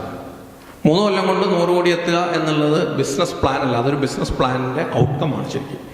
എങ്ങനെ ഈ 100 കോടി എത്തും എന്നുള്ളതിൻ്റെ ബ്രേക്കപ്പ് പല ആളുകൾക്കും ഒരു ക്ലാരിറ്റിയോ വിഷനോ ഉണ്ടാവില്ല. അപ്പം നമ്മൾ പല ആളുകൾക്കും അടുത്ത കൊല്ലം എന്തെത്തണം എന്ന് തന്നെ കൃത്യമായിട്ടൊരു വിഷനില്ല. പിന്നെയാണ് 3 കൊല്ലം കഴിഞ്ഞിട്ട് എന്തെത്തണം എന്നുള്ളത്. പക്ഷേ നിങ്ങൾ ബാങ്കിലൊക്കെ ലോണിന് പോവുകയാണെങ്കിൽ നിങ്ങൾക്കറിയാം, ചിലപ്പോൾ 3 കൊല്ലത്തെ പ്രൊജക്ഷൻ വേണ്ടി വരും. അതല്ല ഒരു 5 കൊല്ലത്തേക്കുള്ള ടേം ലോണാണ് എടുക്കണമെങ്കിൽ 5 കൊല്ലത്തേക്കുള്ള പ്രൊജക്ഷൻ വേണ്ടി വരും. അപ്പോൾ 5 കൊല്ലത്തെ നമ്പേഴ്സ് അവിടെ നമ്മൾ കൊടുക്കാറുണ്ട്. ഈ 5 കൊല്ലത്തെ നമ്പേഴ്സ് കൊടുക്കുമ്പോൾ ഈ 5 കൊല്ലത്തേക്ക് എന്തൊക്കെ ചെയ്താലാണ് അവിടെ എത്തുക എന്നുള്ളതിനെ കുറിച്ചിട്ട് നമുക്കൊരു വ്യക്തമായ ഒരു ഐഡിയ ഉണ്ടാവില്ല. അപ്പോൾ സ്ട്രാറ്റജിയിൽ ഒന്നെങ്കിൽ നമ്മൾ എക്സിസ്റ്റിംഗ് കസ്റ്റമേഴ്സിൻ്റെ അടുത്തേക്ക് കുറേ കൂടെ ഡീപ്പായിട്ട് പോകുന്നുള്ളതാവാം, അല്ലെങ്കിൽ പുതിയ ജോഗ്രഫീസിലേക്ക് പോകുന്നുള്ളതാവാം, അതല്ലെങ്കിൽ പുതിയ പ്രോഡക്ട്സിലേക്ക് പോകുന്നുള്ളതാവാം, അതല്ലെങ്കിൽ നമ്മൾ വളരെ അഗ്രസീവായിട്ട് പ്രൈസിങ് നടത്തിയിട്ട് പുതിയ സെഗ്മെൻറ്റ്സ് കണ്ടുപിടിച്ചെന്നുള്ളതാവും. ഈ ഏരിയകളിലേക്ക് പലപ്പോഴും ഒരു മൈൻഡ് നമ്മൾ അപ്ലൈ ചെയ്യാറില്ല. അങ്ങനെ വരുമ്പോഴുള്ള കുഴപ്പം എന്താണെന്ന് വെച്ച് കഴിഞ്ഞാൽ, ഇപ്പോൾ അടുത്ത കൊല്ലത്തേക്കുള്ള ഒരു ബിസിനസ് ബഡ്ജറ്റ് പല യൂണിറ്റുകളോടും സംസാരിക്കുമ്പോൾ അടുത്ത കൊല്ലത്തേക്കുള്ള ബിസിനസ് ബഡ്ജറ്റ് ഉണ്ടോ എന്ന് ചോദിക്കുമ്പോൾ ബഡ്ജറ്റുള്ള ഒരു കൂട്ടരുണ്ട്, ബഡ്ജറ്റ് ഇല്ലാത്ത ഒരുപാട് പേരുണ്ട്. ബഡ്ജറ്റുള്ള കൂട്ടരെന്ന് പറയുന്നത് സെയിൽസ് ടീം ഉള്ളവരാണ്. സെയിൽസ് ടീം ഉള്ളവർക്ക് ഒരു ബഡ്ജറ്റ് ഉണ്ട്. എന്തിനും ബഡ്ജറ്റ് ഉണ്ട്? സെയിൽസിന് ബഡ്ജറ്റ് ഉണ്ട്. പക്ഷേ പ്രോഫിറ്റിന് ബഡ്ജറ്റ് ഉണ്ടോ എന്ന് ചോദിച്ചാൽ പലർക്കും പ്രോഫിറ്റിന് ബഡ്ജറ്റ് ഇല്ല. നമ്മൾക്ക് ബഡ്ജറ്റ് ഇല്ലാത്ത, അല്ലെങ്കിൽ ഒരു ലക്ഷ്യം നമ്മൾ കൃത്യമായിട്ട് ഡിഫൈൻ ചെയ്തിട്ടില്ലെങ്കിൽ നമ്മൾ ഫിനിഷിംഗ് പോയിന്റ് അറിയാതെ ഓടുന്ന ഒരു ഓട്ടമായിട്ടിരിക്കും. നമ്മൾ 100 മീറ്റർ ഓടുകയാണെന്ന് പറയുമ്പോൾ പക്ഷേ ഫിനിഷിംഗ് പോയിന്റ് എവിടെയാണെന്ന് നമുക്കറിയില്ല, നമ്മൾ ഓടിക്കൊണ്ടിരിക്കുകയാണ്. അപ്പോൾ പല സ്ഥാപനങ്ങൾക്കും ഒരു ഡെഫിനറ്റ് ആയിട്ടുള്ള ഒരു ഗോൾ, ബിസിനസ് ഗോൾ എന്ന് പറയുന്ന ഒരു സാധനം ഭംഗിയായിട്ട് ഡിഫൈൻ ചെയ്തതായിട്ട് പലപ്പോഴും കാണാറില്ല. ഓർഗനൈസേഷൻ സ്ട്രക്ചർ ഞാൻ നേരത്തെ പറഞ്ഞ മാതിരി 3 കൊല്ലം കൊണ്ട് 100 കോടി ആവണമെന്ന് ആഗ്രഹിക്കുന്നുണ്ട്. ഇപ്പോൾ ആ കൂടെ ഒരു ഷോപ്പാണുള്ളത്. അപ്പോൾ ഈ ഒരു ഷോപ്പിനെ നമ്മൾ എത്ര ഷോപ്പാക്കി കൂട്ടണം? അപ്പോൾ 10 ഷോപ്പായി കഴിഞ്ഞാൽ അതിനൊരു റീജിയണൽ ഓഫീസ് വേണം, അല്ലെങ്കിൽ അതിനൊരു സ്ട്രക്ചർ വേണം, ഒരു ഏരിയ ഓഫീസ് വേണം, റീജിയണൽ ഓഫീസ് വേണം. അപ്പോൾ നമ്മൾ വളരാൻ ആഗ്രഹിക്കുന്ന അനുസരിച്ച് നമ്മളുടെ ബിസിനസ്സിനെ നമുക്ക് സ്കെയിലപ്പ് ചെയ്യാൻ പറ്റും. അപ്പോൾ ഒരു സോൾ പ്രൊപ്പറേറ്ററായിട്ട് നിന്നാൽ അത് പറ്റുമോ? അതോ അതിനെ മാറ്റിയിട്ട് പാർട്ണർഷിപ്പ് ആക്കണോ, കമ്പനി ആക്കണോ? കമ്പനി ആക്കിയാൽ എത്ര ഹൈറാർക്കി ലെവൽസ് വേണം? ഇതിന് എത്ര ഒരു മാനേജ്മെൻറ്റ് ടീമിൽ ആരൊക്കെ വേണം? അതിൽ നല്ലൊരു HR പേഴ്സൺ വേണോ, ഓപ്പറേഷൻ പേഴ്സൺ വേണോ, മാർക്കറ്റിംഗ് പേഴ്സൺ വേണോ? ഈ ഒരു അസസ്മെൻറ്റ് നമ്മൾ ഇപ്പോഴേ നടത്തിയാൽ മാത്രമേ നമ്മൾ ഉദ്ദേശിക്കുന്ന ലെവലിലേക്ക് നമ്മളുടെ ബിസിനസ്സിനെ നമുക്ക് കൊണ്ടുപോകാൻ പറ്റുള്ളൂ. അപ്പോൾ നമ്മൾ ഫണ്ടമെൻ്റലി ഏറ്റവും ആദ്യം വേണ്ടത് നമ്മൾ ഗോൾ സെറ്റ് ചെയ്തിട്ടുണ്ടാവും. ആ ഗോൾ സെറ്റ് ചെയ്തിട്ട് ആ ഗോൾ അച്ചീവ് ചെയ്യാൻ എന്തൊക്കെയാണ് വേണ്ടത്? നമ്മളുടെ ഓർഗനൈസേഷൻ സ്ട്രക്ചർ, ഇപ്പോഴുള്ള സ്ട്രക്ചറിനെ നോക്കിയിട്ട് ഈ സ്ട്രക്ചർ വെച്ചിട്ട് ആ ഗോൾ അച്ചീവ് ചെയ്യാൻ പറ്റുമോ എന്നുള്ളത് നമ്മൾ നോക്കണം. ഈ സ്ട്രക്ചർ വെച്ചിട്ട് ആ ഗോൾ അച്ചീവ് ചെയ്യാൻ പറ്റുന്നില്ല എന്നുണ്ടെങ്കിൽ നമ്മളുടെ സ്ട്രക്ചറിനെ നമ്മൾ എങ്ങനെ എൻഹാൻസ് ചെയ്യണം എന്നുള്ളത് നമ്മൾ ആലോചിക്കണം. ആ എൻഹാൻസ്മെൻറ്റ് എന്തൊക്കെയാണ് എന്ന് മനസ്സിലാക്കിയിട്ട് ആ എൻഹാൻസ്മെൻ്റ് അനുസരിച്ച് വേണ്ട സ്റ്റാഫിങ്ങും ബാക്കിയുള്ള റിസോഴ്സിങ്ങും നടത്താൻ നമുക്ക് പറ്റണം.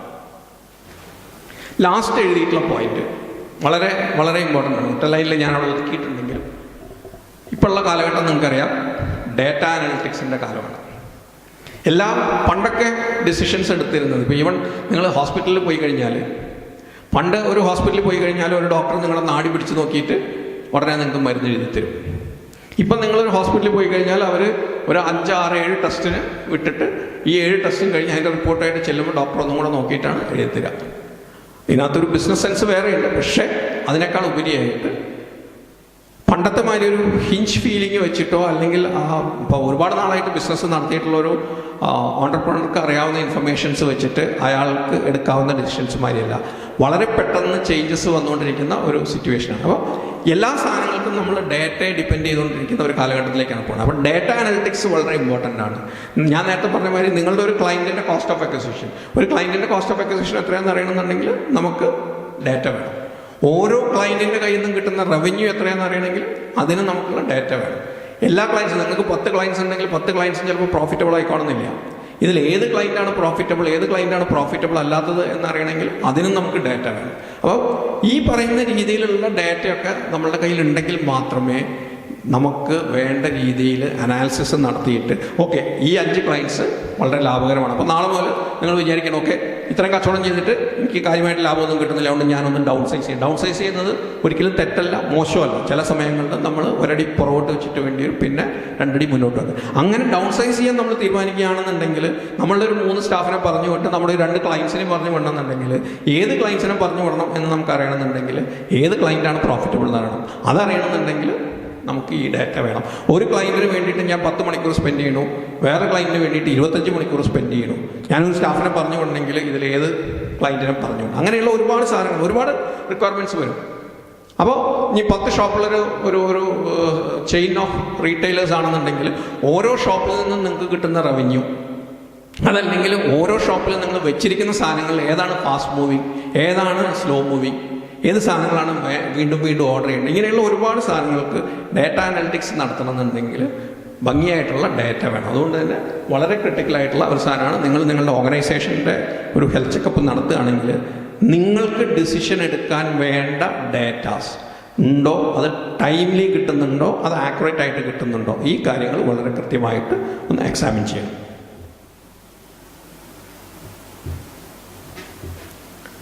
ആൻഡ് വളരെ ഇമ്പോർട്ടൻ്റ് ആയിട്ടുള്ളൊരു ഏരിയയാണ് ഫിനാൻസ്.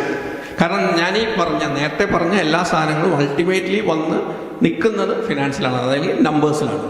നമ്മൾ റവന്യൂവിനെ കുറിച്ച് പറഞ്ഞാലും കോസ്റ്റിനെ കുറിച്ച് പറഞ്ഞാലും ഹ്യൂമൻ റിസോഴ്സിനെ കുറിച്ച് പറഞ്ഞാലും കപ്പാസിറ്റിയെ കുറിച്ച് എന്തൊക്കെ പറഞ്ഞാലും ശരി, അൾട്ടിമേറ്റ്ലി ഇതിൻ്റെ എല്ലാം ഇമ്പാക്റ്റ് വന്ന് നിൽക്കുക ഈ പറയുന്ന ഫിനാൻഷ്യൽ നമ്പേഴ്സിലാണ്. അപ്പോൾ ഫിനാൻഷ്യൽ ഹെൽത്ത് ചെക്കപ്പ് എന്ന് പറയുന്ന സാധനത്തിൽ നമ്മൾ ഫിനാൻഷ്യൽ ഹെൽത്ത് നോക്കുമ്പോൾ 4 കാര്യങ്ങളാണ് ഏറ്റവും ക്രിട്ടിക്കലായിട്ട് നോക്കേണ്ടത്. ഒന്ന്, is the organisation continuously making profits. Net profit continuous ആയിട്ട് ജനറേറ്റ് ചെയ്യുന്നുണ്ട്. ഇവിടെ ഞാൻ പറഞ്ഞു പ്രോഫിറ്റ് എന്ന് പറയുന്നത് പലർക്കും ഒരു ഒരു ഒരു നോഷണൽ സംഖ്യയാണ്. അത് ഉണ്ടോ ഇല്ലയോ എന്ന് ചോദിച്ചാൽ കൃത്യമായിട്ട് അറിയില്ല. ഇനി പ്രോഫിറ്റ് എന്ന് പറഞ്ഞാൽ ഏത് പ്രോഫിറ്റാണെന്ന് ചോദിക്കുന്ന ആൾക്കാരുണ്ട്. കാരണം ബാങ്കിന് കൊടുക്കുന്ന ബാലൻസ് ഷീറ്റ് ഒന്ന്, ഇൻകം ടാക്സിൽ കൊടുക്കുന്ന ബാലൻസ് ഷീറ്റ് ഒന്ന്, നമുക്കുണ്ടാക്കുന്ന ബാലൻസ് ഷീറ്റ് ഒന്ന്, അങ്ങനെ 4-5 ബാലൻസ് ഷീറ്റുള്ള കമ്പനികൾ അല്ലെങ്കിൽ കൺസേൺസ് ഉണ്ട്. അപ്പോൾ അത് റിയൽ ആയിട്ടുള്ള പ്രോഫിറ്റ് എന്താണ് എന്നുള്ള ഒരു അസസ്മെൻറ്റ് നമുക്ക് തന്നെ ഉണ്ടായിരിക്കണം. 2, നിങ്ങൾക്ക് നിങ്ങളുടെ short term and long term obligations meet ചെയ്യാനുള്ള കപ്പാസിറ്റി ഉണ്ട്. Short term and long term രണ്ടും ഉണ്ട്. അതായത് ഷോർട്ട് ടേം എന്ന് പറയുന്നത് നിങ്ങൾക്ക് ഇമ്മീഡിയറ്റ് ക്യാഷ് ഫ്ലോ ഉണ്ടോ, അടുത്ത ഒരു മാസം 2 മാസം 3 മാസം. നിങ്ങൾക്കറിയാം, ബിസിനസ് നടത്തുന്നവരാണെങ്കിൽ നമുക്കറിയാം ചില ദിവസങ്ങളിൽ വരുമ്പോൾ നമുക്ക് അന്ന് കൊടുക്കേണ്ട പേയ്മെൻറ്റ്സ് കൊടുക്കാൻ പോലും നമ്മുടെ കയ്യിൽ ക്യാഷ് ഫ്ലോ തികയാത്ത സിറ്റുവേഷൻ വരും. ആ സിറ്റുവേഷൻ ഉണ്ടെന്നുണ്ടെങ്കിൽ അത് നിങ്ങളുടെ ബിസിനസ്സിനെ വളരെ സീരിയസ് ആയിട്ട് അഫക്റ്റ് ചെയ്യുന്ന ഒരു സാധനമാണ്. ലോങ് ടേം ഒബ്ലിഗേഷൻസ് സെക്കൻഡ് പാർട്ടാണ്. അത് കുറച്ചും കൂടെ ലോങ് ടേമിൽ പോകുന്ന സാധനമാണ്. അതായത് കമ്പനി നിങ്ങൾ വൈൻഡപ്പ് ചെയ്യാൻ ആഗ്രഹിക്കുന്നു, അല്ലെങ്കിൽ ബിസിനസ് നിങ്ങൾ നിർത്താൻ ആഗ്രഹിക്കുന്നു. ബിസിനസ് നിർത്താൻ ആഗ്രഹിക്കുന്ന സമയത്ത് നിങ്ങൾക്ക് കൊടുത്തു തീർക്കാനുള്ളത് മുഴുവൻ കൊടുത്തു തീർത്തിട്ട് നിങ്ങളുടെ കയ്യിൽ സർപ്ലസ് ഫണ്ട് ഉണ്ടോ, അതോ ഇത് കൊടുത്തു തീർക്കാൻ എല്ലാവർക്കും കടം കൊടുത്ത് തീർത്ത് കഴിയുമ്പോൾ നിങ്ങളുടെ കയ്യിൽ കാശില്ലാത്ത സിറ്റുവേഷനാണ്. ഇതും നമ്മൾ അറിഞ്ഞിരിക്കണം. അപ്പോൾ ഷോർട്ട് ടേമിൽ നമ്മൾ ഡെഫിനറ്റ്ലി ലിക്വിഡ് ആയിരിക്കണം, എന്നാലേ നമുക്ക് ലോങ് ടേം ഉള്ളൂ. ലോങ് ടേമിൽ നമ്മൾ എന്തെങ്കിലും ബിസിനസ് വൈൻഡപ്പ് ചെയ്യാൻ ആഗ്രഹിക്കുന്നുണ്ടെങ്കിൽ കൊടുത്തു തീർക്കാനുള്ളവർക്കൊക്കെ കൊടുത്തു തീർക്കാനുള്ള ഒരു ഫണ്ട് ഉണ്ടോ എന്നുള്ളത് നമ്മൾ നോക്കണം. മൂന്നാമത്തെ ഫിനാൻഷ്യൽ അനാലിസിസിൽ മൂന്നാമത് ഏറ്റവും ഇമ്പോർട്ടൻ്റ് ആയിട്ട് വരുന്നത് നിങ്ങളുടെ ബിസിനസ്സിന് ഒരു ഷോക്ക് അബ്സോർബ് ചെയ്യാനുള്ള കപ്പാസിറ്റി ഉണ്ടോ. ഞാൻ നേരത്തെ പറഞ്ഞ മാതിരി ചിലപ്പോൾ ഒരു കസ്റ്റമർ ആയിരിക്കും, ആ ഒരു കസ്റ്റമർ പെട്ടെന്ന് നാളെ മുതൽ നിങ്ങൾക്ക് ഓർഡർ തരുന്നില്ല. അല്ലെങ്കിൽ ഒരു സപ്ലയർ ആയിരിക്കും നിങ്ങൾക്ക് ഉണ്ടാവുക, ആ സപ്ലയർ എന്തോ കാരണം കൊണ്ട് ആൾ ബിസിനസ് നിർത്തിപ്പോയി. അല്ലെങ്കിൽ എന്തെങ്കിലും ഒരു ഷോക്ക് നിങ്ങളുടെ ബിസിനസ് ഉണ്ടായാൽ ആ ഷോക്ക് അബ്സോർബ് ചെയ്യാനും അതിൽ നിന്ന് സർവൈവ് ചെയ്യാനുള്ള കപ്പാസിറ്റി ഉണ്ടോ എന്നുള്ള ഒരു ഇത്. അതല്ലെങ്കിൽ നിങ്ങളുടെ സെല്ലിംഗ് പ്രൈസ് അല്ലെങ്കിൽ റോ മെറ്റീരിയൽ പ്രൈസ്, എസ്പെഷ്യലി മെറ്റൽസിൽ ട്രേഡ് ചെയ്യുന്നവർക്കറിയാം, മെറ്റൽസിൽ പ്രൈസ് ഫ്ലക്ച്വേഷൻസ് ഭയങ്കരമാണ്. കമ്മോഡിറ്റീസിലാണെങ്കിലും മെറ്റൽസിലാണെങ്കിലും പ്രൈസ് ഫ്ലക്ച്വേഷൻസ് ഭയങ്കരമായിട്ട് പ്രൈസ് ഫ്ലക്ച്വേഷൻസ് വരുന്ന സെഗ്മെൻറ്റുകളിൽ നിങ്ങൾ നോക്കുകയാണെന്നുണ്ടെങ്കിൽ അത്രയ്ക്ക് സീരിയസ് ആയിട്ട് ഫ്ലക്ച്വേഷൻസ് വരുന്നുണ്ടെങ്കിൽ ഒരു 5% ഫ്ലക്ച്വേഷൻ ഇൻ പ്രൈസ് ഉണ്ടായിക്കഴിഞ്ഞാൽ നിങ്ങളുടെ ബിസിനസ്സിനെ അതെങ്ങനെ അഫക്റ്റ് ചെയ്യും.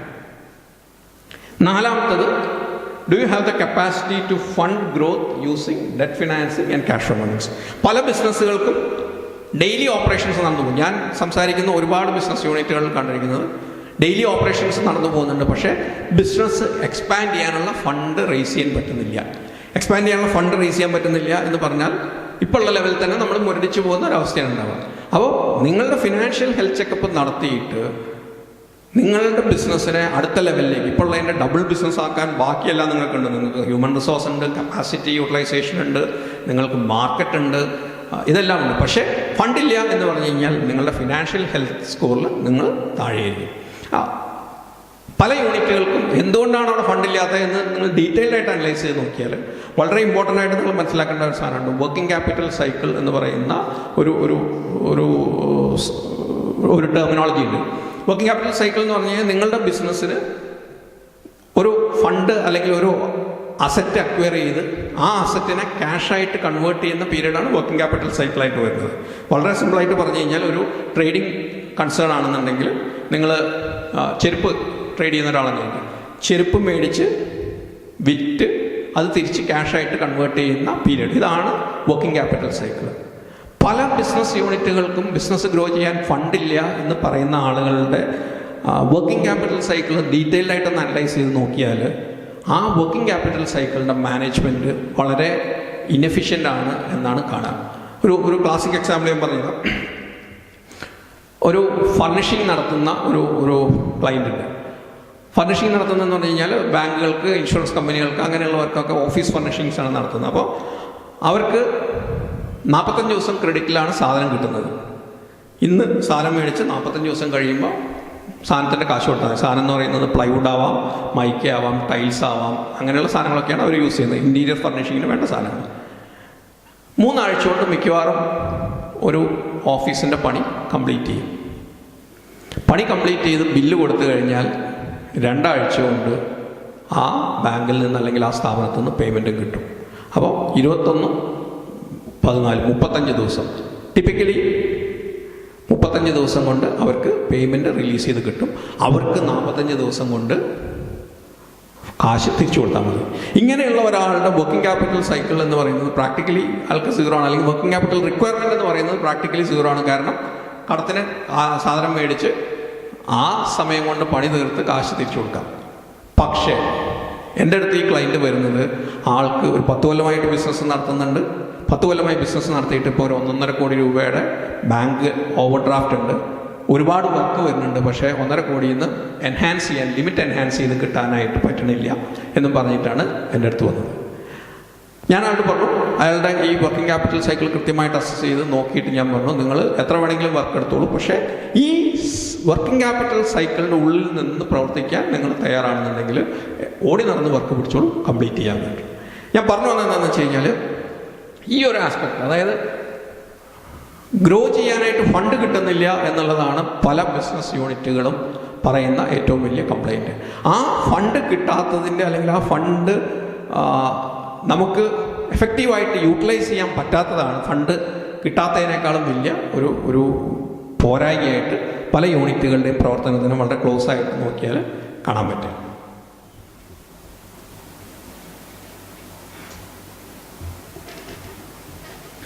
സ്മോൾ ബിസിനസ്സിൻ്റെ ഫിനാൻഷ്യൽ ഹെൽത്ത്, MSME യൂണിറ്റുകളുടെ ഫിനാൻഷ്യൽ ഹെൽത്ത് ചെക്കപ്പിനെ കുറിച്ചിട്ട് വളരെ ഡീറ്റെയിൽഡായിട്ട് നടന്ന ഒരു സ്റ്റഡിയാണ്. ഇത് ഇന്ത്യയിൽ നടന്ന സ്റ്റഡിയല്ല, പക്ഷേ ആ ഫൈൻഡിങ്സ് US നടന്ന സ്റ്റഡിയാണ്. പക്ഷേ ആ US നടന്ന സ്റ്റഡിയുടെ ഫൈൻഡിങ്സ് ഏതാണ്ട് ഇന്ത്യയിലെ MSME യൂണിറ്റുകൾക്കും ഈക്വലി അപ്ലിക്കബിൾ ആയിട്ടുള്ള ഒരു സെറ്റ് ഓഫ് ഫൈൻഡിങ്സ് തന്നെയാണ്. അത് നോക്കിയാൽ അത് federal reserve bank of Chicago and San ഫ്രാൻസിസ്കോയും അവിടുത്തെ ഒരു യൂണിവേഴ്സിറ്റിയും കൂടി നടത്തിയ സർവേയാണ്. ഒരു 6 മാസം കൊണ്ട്, സെപ്റ്റംബർ 2013 മുതൽ ഫെബ്രുവരി 2014 വരെയുള്ള 6 മാസം കൊണ്ട് 20,000 ബിസിനസ് എൻ്റർപ്രൈസസിന് ലെറ്റേഴ്സ് അയച്ച്, കമ്മ്യൂണിക്കേഷൻസ് അയച്ച് 1000 പേരുടെ കയ്യിൽ നിന്ന് ഫീഡ്ബാക്ക് കിട്ടി. അതിൻ്റെ ബേസിസിൽ നടത്തിയ സർവേയാണ്. അതിൻ്റെ ഉദ്ദേശം എന്താണെന്ന് വെച്ച് കഴിഞ്ഞാൽ സ്മോൾ ബിസിനസ്സുകളുടെ ഫിനാൻഷ്യൽ ഹെൽത്തിനെ കുറിച്ചിട്ടൊരു അവയർനെസ് ക്രിയേറ്റ് ചെയ്യും, എങ്ങനെ ബിസിനസ് സസ്റ്റൈനബിളായിട്ട് മുന്നോട്ട് കൊണ്ടുപോകാം എന്നതിനെ കുറിച്ചിട്ട് ഇൻഫർമേഷൻ കളക്ട് ചെയ്യാം. ഈ സർവേയുടെ ഫൈൻഡിങ്സ്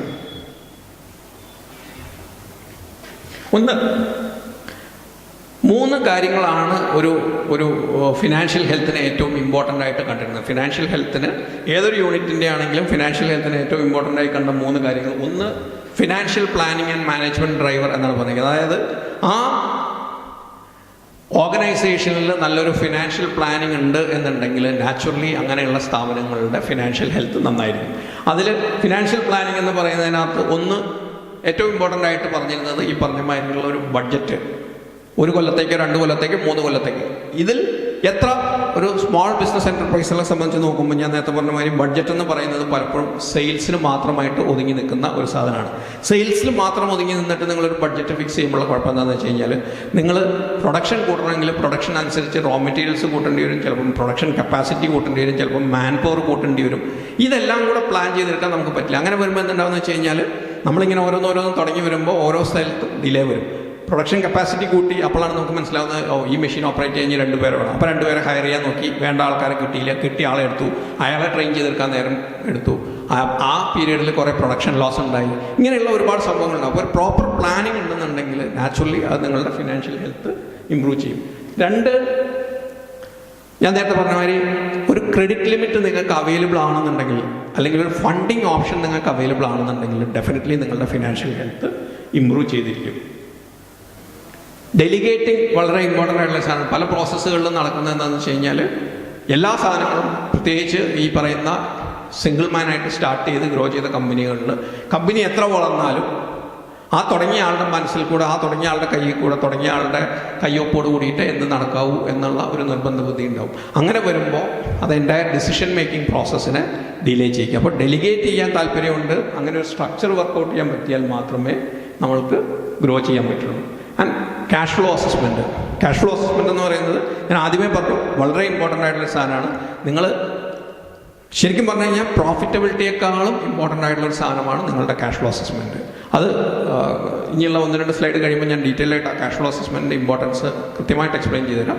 പ്രോഫിറ്റ് ഇത്തിരി കുറഞ്ഞാലും അല്ലെങ്കിൽ ഇത്തിരി ലോസിൽ പോയാലും ചിലപ്പോൾ നമ്മൾ ലോങ് ടേമിൽ സർവൈവ് ചെയ്തു. പക്ഷേ ക്യാഷ് ഫ്ലോ അസസ്മെൻറ്റ് കറക്റ്റ് ആയില്ല എന്നുണ്ടെങ്കിൽ ബിസിനസ്സിന് ഉണ്ടാവാവുന്ന ഇമ്പാക്റ്റ് ചിലപ്പം വളരെ ഫാസ്റ്റായിരിക്കും. ക്രെഡിറ്റ് എക്സ്പീരിയൻസ് ഡ്രൈവർ രണ്ടാമതായിട്ട് പറഞ്ഞിട്ടുള്ളത്, നല്ല ബിസിനസ്സുകൾ, business with high financial score had more experience in securing loans. അതായത് ഇത് എല്ലാവർക്കും ബാധകമാണ്. അതായത് നമ്മൾ പറയും നമുക്ക് ലോൺ കിട്ടുന്നില്ല. നമുക്ക് ലോൺ കിട്ടാത്തത് എന്തുകൊണ്ടാണെന്ന് വെച്ച് കഴിഞ്ഞാൽ നമ്മളുടെ ഫിനാൻഷ്യൽ സ്കോർ വളരെ കുറവായതുകൊണ്ടാണ്. അപ്പോൾ ഫിനാൻഷ്യൽ സ്കോർ ഇമ്പ്രൂവ് ചെയ്യണമെന്നുണ്ടെങ്കിൽ പാലിക്കേണ്ടതായ ചില കാരണങ്ങളുണ്ട്. ഒന്ന്, ഫിനാൻഷ്യൽ ഡിസിപ്ലിൻ. ഫിനാൻഷ്യൽ ഡിസിപ്ലിൻ എന്ന് പറയുന്നത്, ഇപ്പം നമ്മൾ ബിസിനസ് നടത്തുന്ന സംരംഭകരോട് ചോദിച്ചു കഴിഞ്ഞാൽ, പ്രത്യേകിച്ച് ഇന്ത്യൻ സാഹചര്യത്തിൽ ഒരു വർക്കിംഗ് ക്യാപിറ്റൽ കിട്ടുന്ന മീൻസ് എന്ന് പറയുന്നത് ഓവർ ഡ്രാഫ്റ്റാണ്.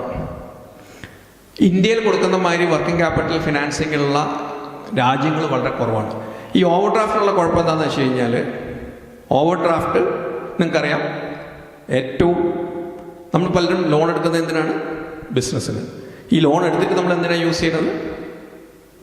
നമ്മൾ 1 കോടിയിൽ നിന്ന് 2 കോടിയായിട്ട് ലോൺ എൻഹാൻസ് ചെയ്ത് ആദ്യം നമ്മൾ ചെയ്യണം എന്താണ്? 2 കോടിയായിട്ട് ലോൺ എൻഹാൻസ് ചെയ്ത് കിട്ടി കഴിഞ്ഞാൽ ആദ്യം തന്നെ നമ്മൾ പോയിട്ട് നമ്മളുടെ പഴയ കാർ മാറ്റിയിട്ട് പുതിയൊരു കാർ മേടിച്ചു, അല്ലെങ്കിൽ നമ്മളുടെ വീട്ടിൽ വേറെ കുറേ സാധനങ്ങൾ ഫർണിഷ് ചെയ്തു, അല്ലെങ്കിൽ ഒരു ഫോറിൻ ടൂർ പോയി. അപ്പോൾ ഫിനാൻഷ്യൽ ഡിസിപ്ലിൻ വളരെ കുറവായിട്ട് നിൽക്കുന്ന ഒരു സാഹചര്യം. നമ്മൾ ബാങ്കിൽ കൊടുക്കുന്ന പ്രൊജക്ഷൻസിൽ നമ്മൾ പറയും നമുക്ക് 5 കോടി രൂപ ടേൺ ഓവർ ഉണ്ടാവും എന്ന് പറയും. ആക്ച്വൽ ബാലൻസ് ഷീറ്റ് കൊടുക്കുമ്പോൾ എന്നിട്ട് നമ്മൾ 3 കോടിയുടെ ടേൺ ഓവർ കാണിക്കും. ബാങ്കിൻ്റെ അക്കൗണ്ട് സ്റ്റേറ്റ്മെൻറ്റ് നോക്കുമ്പോഴോ, അക്കൗണ്ട് സ്റ്റേറ്റ്മെൻറ്റിൽ ക്രെഡിറ്റ് നോക്കുമ്പോൾ അതിനകത്ത് കാണുന്നത് കഷ്ടി 1 കോടി രൂപ. എന്നിട്ട് നമ്മൾ എന്ത് പറയും?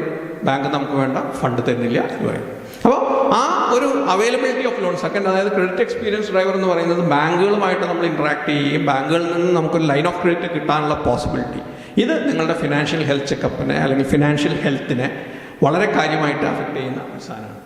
ആൻഡ് നോളജ് ഡ്രൈവർ എന്ന് പറയുന്നത് ഇന്ന് മാർക്കറ്റിൽ അവൈലബിൾ ആയിട്ടുള്ള ക്രെഡിറ്റ് പ്രോഡക്ട്സ് എന്തൊക്കെയാണ്, അല്ലെങ്കിൽ അസറ്റ് ബേസ്ഡ് ആയിട്ടുള്ള ക്രെഡിറ്റ് പ്രോഡക്ട്സ്. ഇപ്പോൾ പല യൂണിറ്റുകൾക്കും സ്റ്റോക്കിൻ്റെ അഗെയിൻസ്റ്റ് ലോൺ കിട്ടും എന്നറിയാം. പക്ഷേ സ്റ്റോക്കിൻ്റെ അഗെയിൻസ്റ്റ് മാത്രമല്ല ലോൺ കിട്ടുന്നത്, വേറെ ഒരുപാട് ഫെസിലിറ്റീസിൻ്റെ അഗെയിൻസ്റ്റ് ലോൺ കിട്ടും.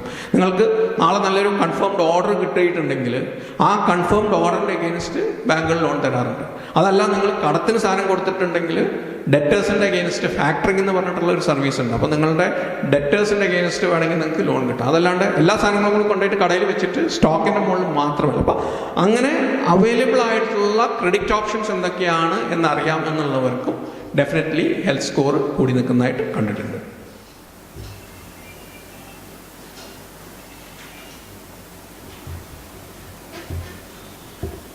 അമേരിക്കയിൽ നടത്തിയ ആ സർവേയിൽ നിന്ന് കണ്ടിട്ടുള്ളതാണ് ബെസ്റ്റ് ഫിനാൻഷ്യലി ഹെൽത്തി ആയിട്ടുള്ള ബിസിനസ്സുകൾ ചെയ്യുന്ന 4 കാര്യങ്ങളായിട്ട് ഏറ്റവും ഹൈലൈറ്റ് ചെയ്ത് കണ്ടിട്ടുള്ളതാണ്. അല്ലെങ്കിൽ ഫിനാൻഷ്യലി ഹെൽത്തി സ്കോർ കിട്ടിയ ബിസിനസ്സുകളുടെ റിസൾട്ട്സ് അനലൈസ് ചെയ്തതിൽ നിന്ന് അവരെല്ലാം കോമൺ ആയിട്ട് ചെയ്യുന്ന 4 ഫാക്ടേഴ്സാണ്. ഒന്ന്, preparing budgets and periodic reviews. ഞാൻ ബഡ്ജറ്റിൻ്റെ ഇമ്പോർട്ടൻസ് നേരത്തെ 2-3 പ്രാവശ്യം പറഞ്ഞു. 2, intentionally setting cash for mandatory payments. നമുക്കില്ലാത്ത ഒരു സാധനമാണ്. അതായത് പലപ്പോഴും ബിസിനസ്സുകളുടെ നമ്മളുടെ മാൻഡേറ്ററി പേയ്മെൻറ്റ്സ് അനുസരിച്ച് ഫണ്ട് മാറ്റിവെക്കുന്ന ഒരു സിറ്റുവേഷൻ, അതായത് സാലറി പേയ്മെൻറ്റ്സ് ആവാം, ടാക്സ് പേയ്മെൻറ്റ്സ് ആവാം, അല്ലെങ്കിൽ ചില സിഗ്നിഫിക്കൻറ്റ് സപ്ലയേഴ്സിനുള്ള പേയ്മെൻറ്റ്സ് ആവാം. പലപ്പോഴും ഇത് ഉണ്ടാവാറില്ല. നമ്മൾ ഒരു കുക്കി ജാർ അക്കൗണ്ടിങ് മാതിരി കുറേ കാശ് ഇങ്ങോട്ട് വരും, കുറേ കാശ് അങ്ങോട്ട് പോകും. ആദ്യം വരുന്നവന് എടുത്തു കൊടുക്കും, അത്യാവശ്യക്കാരനായിരിക്കില്ല കൊടുക്കണത്. അപ്പോൾ അത്യാവശ്യക്കാരൻ വരുമ്പോൾ കൊടുക്കാനില്ലാണ്ടാവും. അപ്പോൾ നമ്മൾ മാർക്കറ്റിൽ പോയിട്ട് 24% ബോറോ ചെയ്യും. നമുക്ക് കിട്ടുന്ന പ്രോഫിറ്റ് 8% ആയിരിക്കും. നമ്മൾ ലോസിലേക്ക് പോകും. അത് ഇങ്ങനെ മൗണ്ട് ചെയ്ത് അൾട്ടിമേറ്റ്ലി ബിസിനസ് ക്ലോഷറിലേക്ക് പോകും. അങ്ങനെ വരുന്ന സാഹചര്യങ്ങൾ ഒഴിവാക്കാനായിട്ട് മാൻഡേറ്ററി ആയിട്ടുള്ള ക്യാഷ് പേയ്മെൻറ്റ്സ് എന്താണ് എന്ന് മനസ്സിലാക്കുകയും കിട്ടുന്ന ക്യാഷ് ഫ്ലോയിൽ നിന്ന് മാൻഡേറ്ററി പേയ്മെൻറ്റ്സിന് ആദ്യമേ ഒരു ഫണ്ട് മാറ്റി വെക്കുകയും ഓപ്ഷണൽ ആയിട്ടുള്ള പേയ്മെൻറ്റ്സിനെ കുറച്ചും കൂടെ ഫ്ലെക്സിബിളായിട്ട് ട്രീറ്റ് ചെയ്യാനും സാധിച്ചാൽ ബിസിനസ്സിൻ്റെ ഫിനാൻഷ്യൽ ഹെൽത്ത് ഇംപ്രൂവ് ചെയ്യാൻ നമുക്ക് സാധിക്കും. Strong knowledge of credit and credit products ഞാൻ ഓൾറെഡി പറഞ്ഞു. Last item higher level of unused credit balance. അതായത് എപ്പോഴും ഒരു കണ്ടിജൻസി ഫണ്ട് ഉണ്ട് അവിടെ. നമ്മളുടെ ഇവിടുത്തെ ഞാൻ ബാങ്കിലിരിക്കുമ്പോൾ കണ്ടിരിക്കുന്നതാണ്, 1 കോടി ലിമിറ്റുള്ള ആളുടെ ഓവർ ഡ്രാഫ്റ്റ് ലിമിറ്റ് മിക്കവാറും നിൽക്കുക 99,99,999 അല്ലെങ്കിൽ 99,99,000. ഓൾമോസ്റ്റ് ഫുള്ളി ഡ്രോൺ ആയിട്ടാണ് ഇവിടെ എല്ലാ ബിസിനസ്സുകളും നിൽക്കുക. അത് ചില ബിസിനസ്സുകൾ എന്ന് പറയുന്നത് സീസണൽ ബിസിനസ്സാണ്. സീസണൽ ബിസിനസ്സുകളിൽ ശരിക്കും പറഞ്ഞു കഴിഞ്ഞാൽ ഒരു പീക്ക് സീസൺ ലിമിറ്റും ഓഫ് സീസൺ ലിമിറ്റും ഉണ്ടാവും. ഓഫ് സീസൺ ലിമിറ്റ് ആകുമ്പോൾ 1 കോടി ലിമിറ്റ് ഉണ്ടെങ്കിൽ അത് കുറഞ്ഞ് ഒരു 2 ലക്ഷത്തിലോ 3 ലക്ഷത്തിലോ വന്ന് നിൽക്കണം. പക്ഷേ ഇവിടെയുള്ള ഏറ്റവും ക്ലാസിക് എക്സാമ്പിൾ കൊല്ലം മേഖലയിലുള്ള കശുവണ്ടി മേഖലയൊക്കെയാണ്. കശുവണ്ടി മേഖലയിലൊക്കെ ഒരു സീസൺ പീക്ക് സീസണും ഒരു സീസൺ ഓഫ് സീസണുമാണ്. ഈ ഓഫ് സീസണും പീക്ക് സീസണിലും ഒക്കെ ഒരേ ലിമിറ്റാണ് നിൽക്കുക. വിച്ച് മീൻസ് ഓഫ് സീസണിൽ ഇവർ ഫണ്ട് എടുത്തിട്ട് വേറെ പുറത്തോടെങ്കിലും കൊണ്ടുപോയി മറിക്കും. ഒരു 2 ഭൂമിക്ക് അഡ്വാൻസ് കൊടുക്കും. 2 ഭൂമിക്ക് അഡ്വാൻസ് കൊടുത്തിട്ട് സീസൺ ആകുമ്പോഴേക്ക് ഈ ഭൂമി വിറ്റ് തിരിച്ച് വന്നില്ല എന്നുണ്ടെങ്കിൽ ആ സീസണിൽ അവർക്കൊന്നും ചെയ്യാൻ പറ്റില്ല. അപ്പോൾ അങ്ങനെ ഒരു അൺഅവൈൽഡ് ലിമിറ്റ് എപ്പോഴും നമ്മൾക്ക് അവിടെ ഉണ്ടെന്നുണ്ടെങ്കിൽ, ഒരു കണ്ടിജൻസി ഫണ്ടിങ് ഉണ്ടെന്നുണ്ടെങ്കിൽ, നിങ്ങൾക്ക് പെട്ടെന്നൊരു ഫണ്ടിൻ്റെ ആവശ്യം വന്നാൽ അത് നമുക്കൊരു കുഷനായിട്ടും ബഫറായിട്ടും നിൽക്കും. അങ്ങനെ ഒരു ഡിസിപ്ലിൻ, ഒരു ഫിനാൻഷ്യൽ ഡിസിപ്ലിൻ മെയിൻറ്റെയിൻ ചെയ്യാൻ നമ്മൾ ശ്രദ്ധിക്കണം.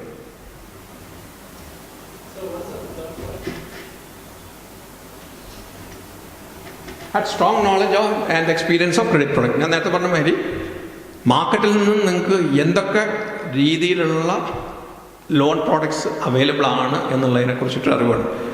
It's not only working capital limit or term loan. ഞാൻ പറഞ്ഞ മാതിരി ഒരു ഫേം ഓർഡേഴ്സിൻ്റെ അഗെയിൻസ്റ്റ് ഉണ്ടാവും, LC ബിൽ ഡിസ്കൗണ്ടിങ് ഉണ്ടാവും, ഫാക്ടറിങ് ഫെസിലിറ്റി ഉണ്ടാവും. ഈ ഉള്ള സാധനങ്ങൾ അറിയാമെന്നുണ്ടെങ്കിൽ ആക്ച്വലി നിങ്ങൾക്ക് ഫണ്ട് റേസ് ചെയ്യാനുള്ള ഓപ്ഷൻസ്.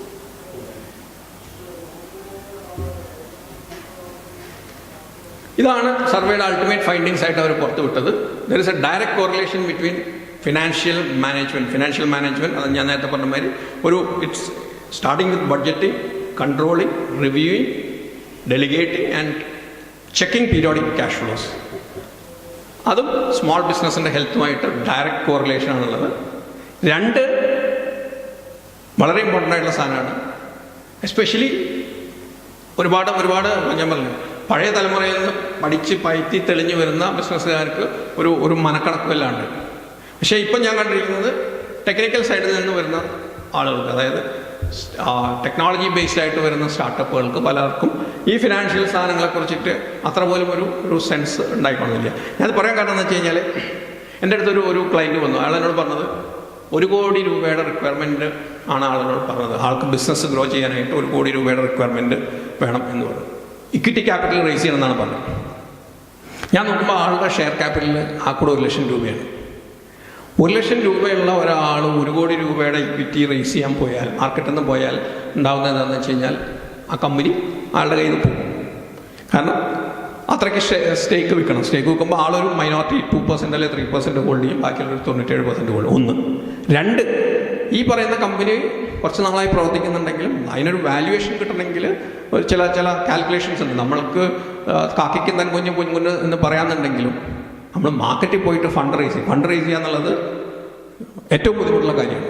അത് ഡെറ്റ് ഫണ്ട് ആണെങ്കിലും ശരി, ഇക്വിറ്റി ഫണ്ടിങ് ആണെങ്കിലും ശരി, മാർക്കറ്റിൽ നിന്ന് നിങ്ങളുടെ ബിസിനസ്സിന് ഫണ്ട് റേസ് ചെയ്യണമെന്നുണ്ടെങ്കിൽ അതിന് വളരെ സിസ്റ്റമാറ്റിക് ആയിട്ടുള്ള വർക്ക് ആവശ്യമുണ്ട്. നിങ്ങളുടെ ഫിനാൻഷ്യൽസ് അതനുസരിച്ചിട്ട് സ്ട്രോങ് ആയിരിക്കണം, നിങ്ങളുടെ ബിസിനസ് അതനുസരിച്ച് സ്ട്രോങ് ആയിരിക്കണം. എസ്പെഷ്യലി ഇക്വിറ്റി ഫണ്ടിങ് ആണെങ്കിൽ. ഡെറ്റ് ഫണ്ടിങ് കുറച്ചും കൂടെ ഈസിയാണ്, കാരണം വേറെ ഒന്നല്ല, കൊളാട്രൽ ഉണ്ടെന്നുണ്ടെങ്കിൽ ബാങ്കുകളോ ശരി കൊളാട്രൽ ഉണ്ടല്ലോ എന്നൊരു കംഫർട്ടുണ്ട്. എപ്പോഴെങ്കിലും നിങ്ങൾ ഇക്വിറ്റി ഫണ്ടിങ്ങിലേക്ക് പോകാൻ ആഗ്രഹിക്കുന്നുണ്ടെങ്കിൽ ബിസിനസ് ഓണർക്ക് ഫിനാൻഷ്യൽസിനെ കുറിച്ചിട്ട് വളരെ തറവായിട്ടുള്ള ഒരു നോളജ് ആവശ്യമായിട്ട് വരും. 3ാമത്തെ point, do not place too much emphasis on revenue growth. ഞാൻ നേരത്തെ പറഞ്ഞു, പല ബിസിനസ്സുകൾക്കും റവന്യൂ ഗ്രോത്ത് ഉണ്ടാവുന്ന കാണുന്നുണ്ട്, പക്ഷേ അവരുടെ പ്രോഫിറ്റബിലിറ്റി താഴേക്കാണ്. കാരണം എന്താണെന്ന് വെച്ച് കഴിഞ്ഞാൽ ആ ഇൻക്രിമെൻ്റൽ കോസ്റ്റ് ഓഫ് അക്വിസിഷൻ അല്ലെങ്കിൽ ആ incremental cost of doing business, അതല്ലെങ്കിൽ നമ്മൾ ഒരു റവന്യൂ കൂട്ടാനായിട്ട്, ഇപ്പോൾ ചില കമ്പനികൾ വളരെ മാസീവായിട്ട് അഡ്വർടൈസ് ചെയ്യുന്നത് നിങ്ങൾ കണ്ടിട്ടുണ്ട്. അഡ്വർടൈസ്മെൻറ്റ് 5-6 കോടി രൂപ മുടക്കും, കിട്ടുന്ന റവന്യൂ ഗ്രോത്ത് 2-3 കോടിയായിരിക്കും. അപ്പോൾ അങ്ങനെ വരെ പോകുന്ന ലെവലിൽ നമ്മൾ കാണുന്നുണ്ട്. അപ്പോൾ റവന്യൂ ഗ്രോത്ത് മാത്രം ഫോക്കസ് ചെയ്യാണ്ട് പ്രോഫിറ്റബിളായിട്ട് ബിസിനസ് ജനറേറ്റ് ചെയ്യാനായിട്ടുള്ള ഒരു എഫേർട്ട് ഉണ്ടായിരിക്കണം. Setting up teams and delegating ഞാൻ നേരത്തെ പറഞ്ഞു. കാരണം പല MSME യൂണിറ്റ്സിൻ്റെ കേസുകളിൽ നോക്കിയാൽ, അല്ലെങ്കിൽ ഏത് സക്സസ്ഫുൾ വെഞ്ചറാണെങ്കിലും ടോപ്പ് പൊസിഷനിൽ ഇരിക്കുന്ന ആളുകളുടെ ടൈമിൻ്റെ ഒരു 75 to 80% of the time strategic പ്ലാനിങ്ങിലാണ് പോകേണ്ടത്. പക്ഷേ ഇവിടുത്തെ നമ്മളുടെ ഒരു MSME യൂണിറ്റ്സിൻ്റെ ഒരു ഫേസ് നോക്കിയാൽ അതിൻ്റെ ടോപ്പിലിരിക്കുന്ന ആളുകളുടെ 75 to 80 എല്ലാം ഓൾമോസ്റ്റ് 90% ഓഫ് ദ ടൈം എക്സിക്യൂഷനിലാണ് പോകുന്നത്. എല്ലാ കാര്യങ്ങളും എക്സിക്യൂട്ട് ചെയ്തെടുക്കാനായിട്ടുള്ള തത്രപ്പാടിലാണ് ഇവിടുത്തെ ബിസിനസ് ഓണേഴ്സ്. അങ്ങനെ വരുമ്പോൾ ബിസിനസ്സിനെ സക്സസ്ഫുൾ ആയിട്ട് പ്ലാൻ ചെയ്യാനായിട്ടുള്ള, അല്ലെങ്കിൽ ആ പ്ലാനിങ് എന്നുള്ള മോസ്റ്റ് ഇമ്പോർട്ടൻ്റ് ആയ എലിമെൻറ്റ് മിസ്സിംഗ് ആയിട്ട് വരും. അത് മാറ്റണമെങ്കിൽ പ്രോപ്പർ ഡെലിഗേഷൻ കൊണ്ടുവരണം. ഓഫ് കോഴ്സ് നിങ്ങൾ ഡെലിഗേറ്റ് ചെയ്യുമ്പോൾ ഞാൻ നേരത്തെ പറഞ്ഞ മാതിരി അതനുസരിച്ച് ഡോക്യുമെൻറ്റഡ് ആയിരിക്കണം, ചെക്സ് വേണം, ബാലൻസസ് വേണം, കൺട്രോൾ മെഷേഴ്സും കൂടെ കൂട്ടിയിട്ട് വേണം ഡെലിഗേറ്റ് ചെയ്യാനായിട്ട്. Last, good knowledge of your financials, good financial management.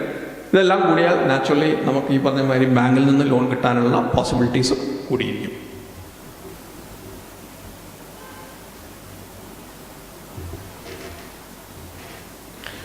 നിങ്ങളുടെ ബിസിനസ്സിനെ കുറിച്ചിട്ടുള്ള ഒരു ക്വിസാണ് ഇത്. ഏതെങ്കിലും ചോദ്യം മനസ്സിലാവില്ല എന്നുണ്ടെങ്കിൽ പറയണം.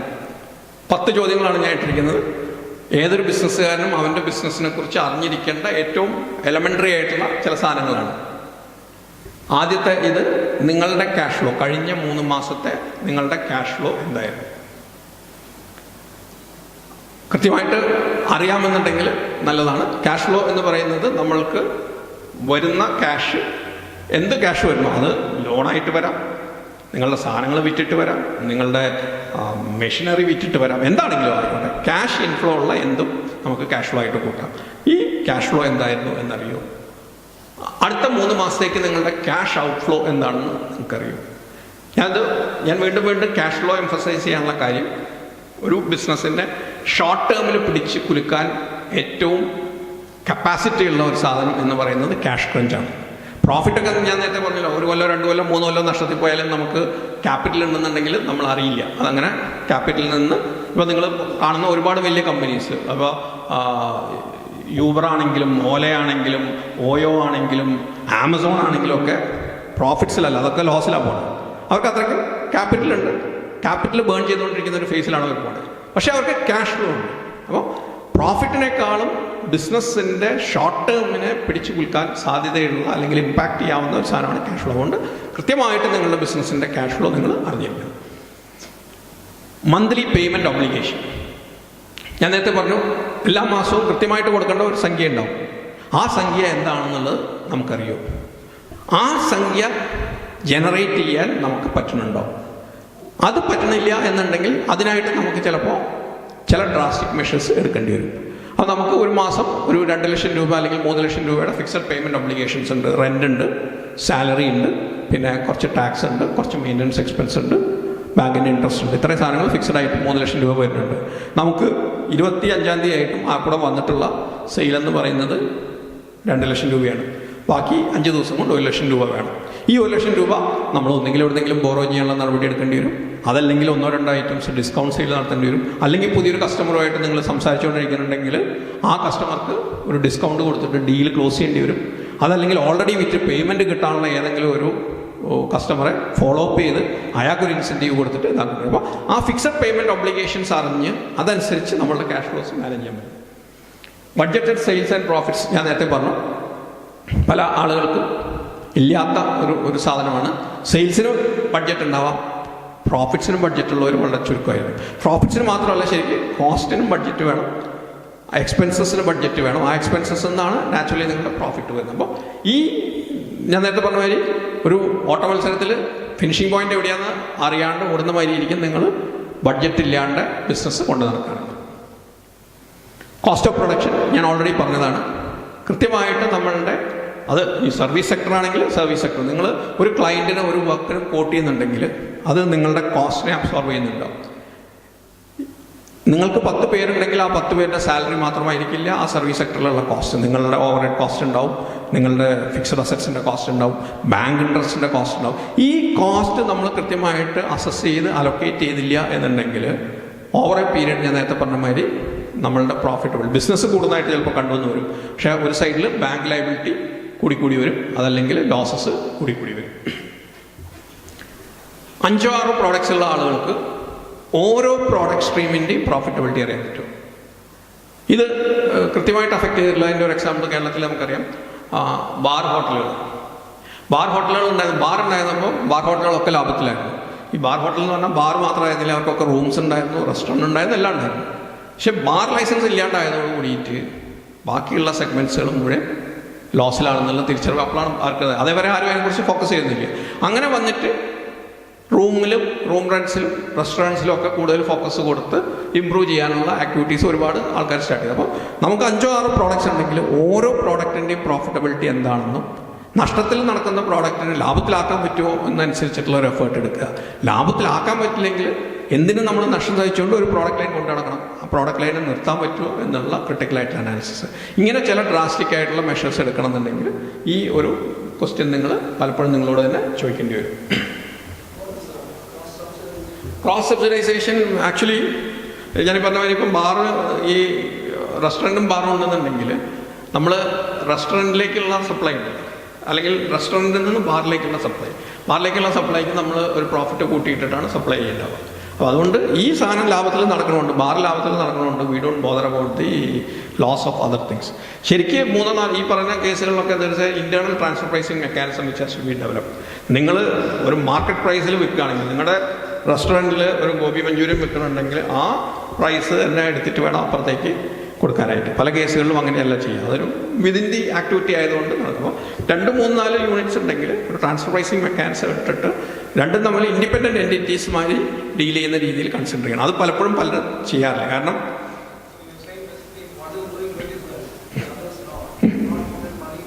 Exactly.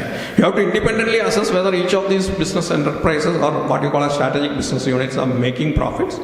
And that activity, there could be activities, but each has to be done based on a transfer pricing formula.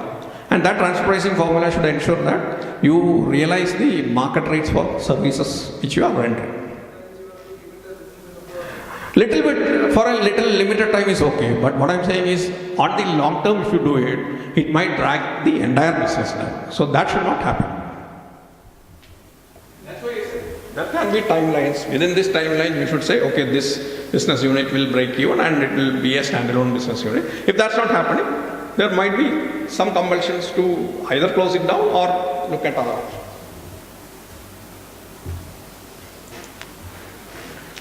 Break even point ഞാൻ നേരത്തെ പറഞ്ഞു. ബ്രേക്ക് ഈവൻ പോയിന്റിനെ കുറിച്ചിട്ട് break even point is the point at which it's a no profit no loss situation.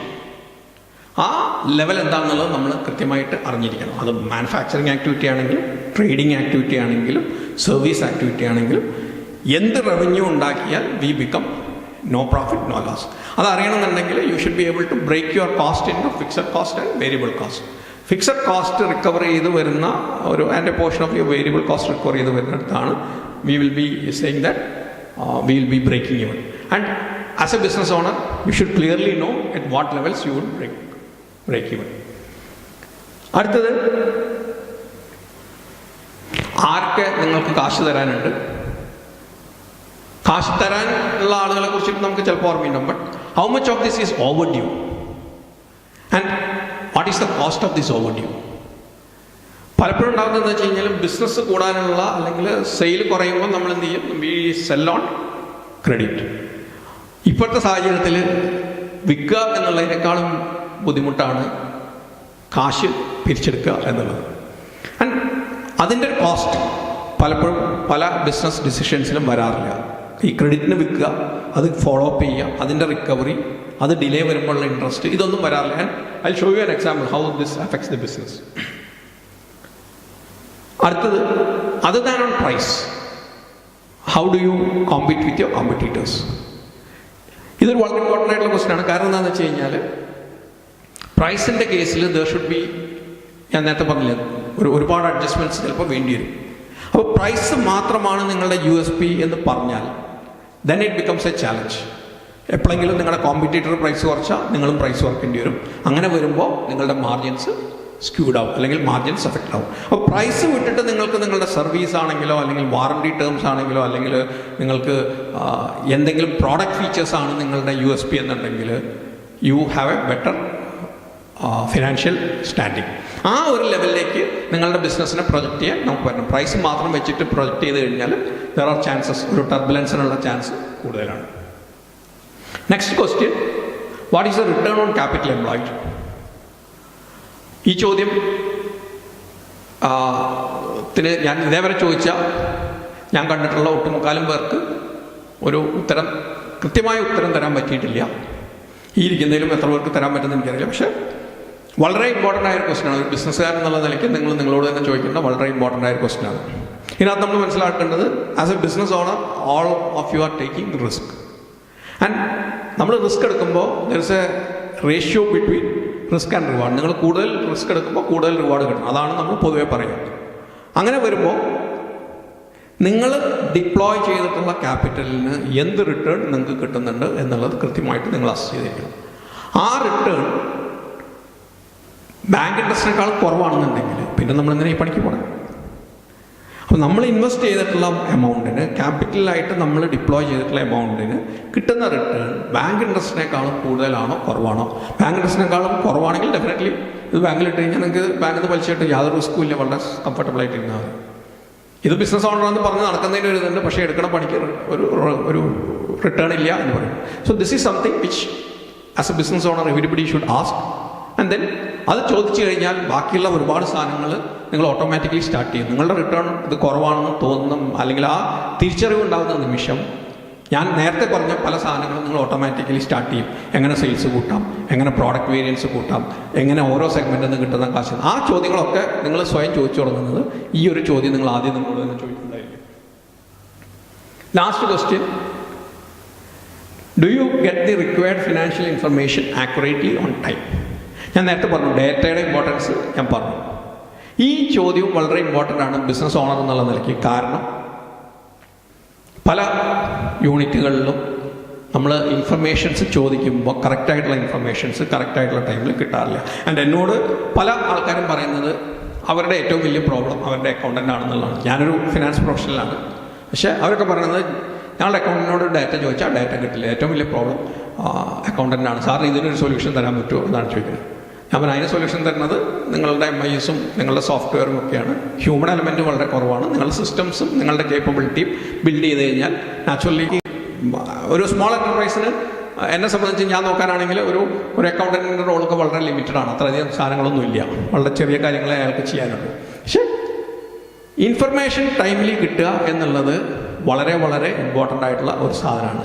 And ഞാൻ നേരത്തെ പറഞ്ഞ മാതിരി ഇനി അങ്ങോട്ടുള്ള കാലഘട്ടങ്ങളിൽ ഡാറ്റയുടെ ഇമ്പോർട്ടൻസ് കൂടി വരുമ്പോൾ നിങ്ങൾക്ക് ഇൻഫർമേഷൻസ് ടൈംലി കിട്ടുന്നില്ല എന്നുണ്ടെങ്കിൽ നിങ്ങൾ എടുക്കുന്ന ഡിസിഷൻസ് പലതും തെറ്റാവാനുള്ള ചാൻസ് ഉണ്ട്.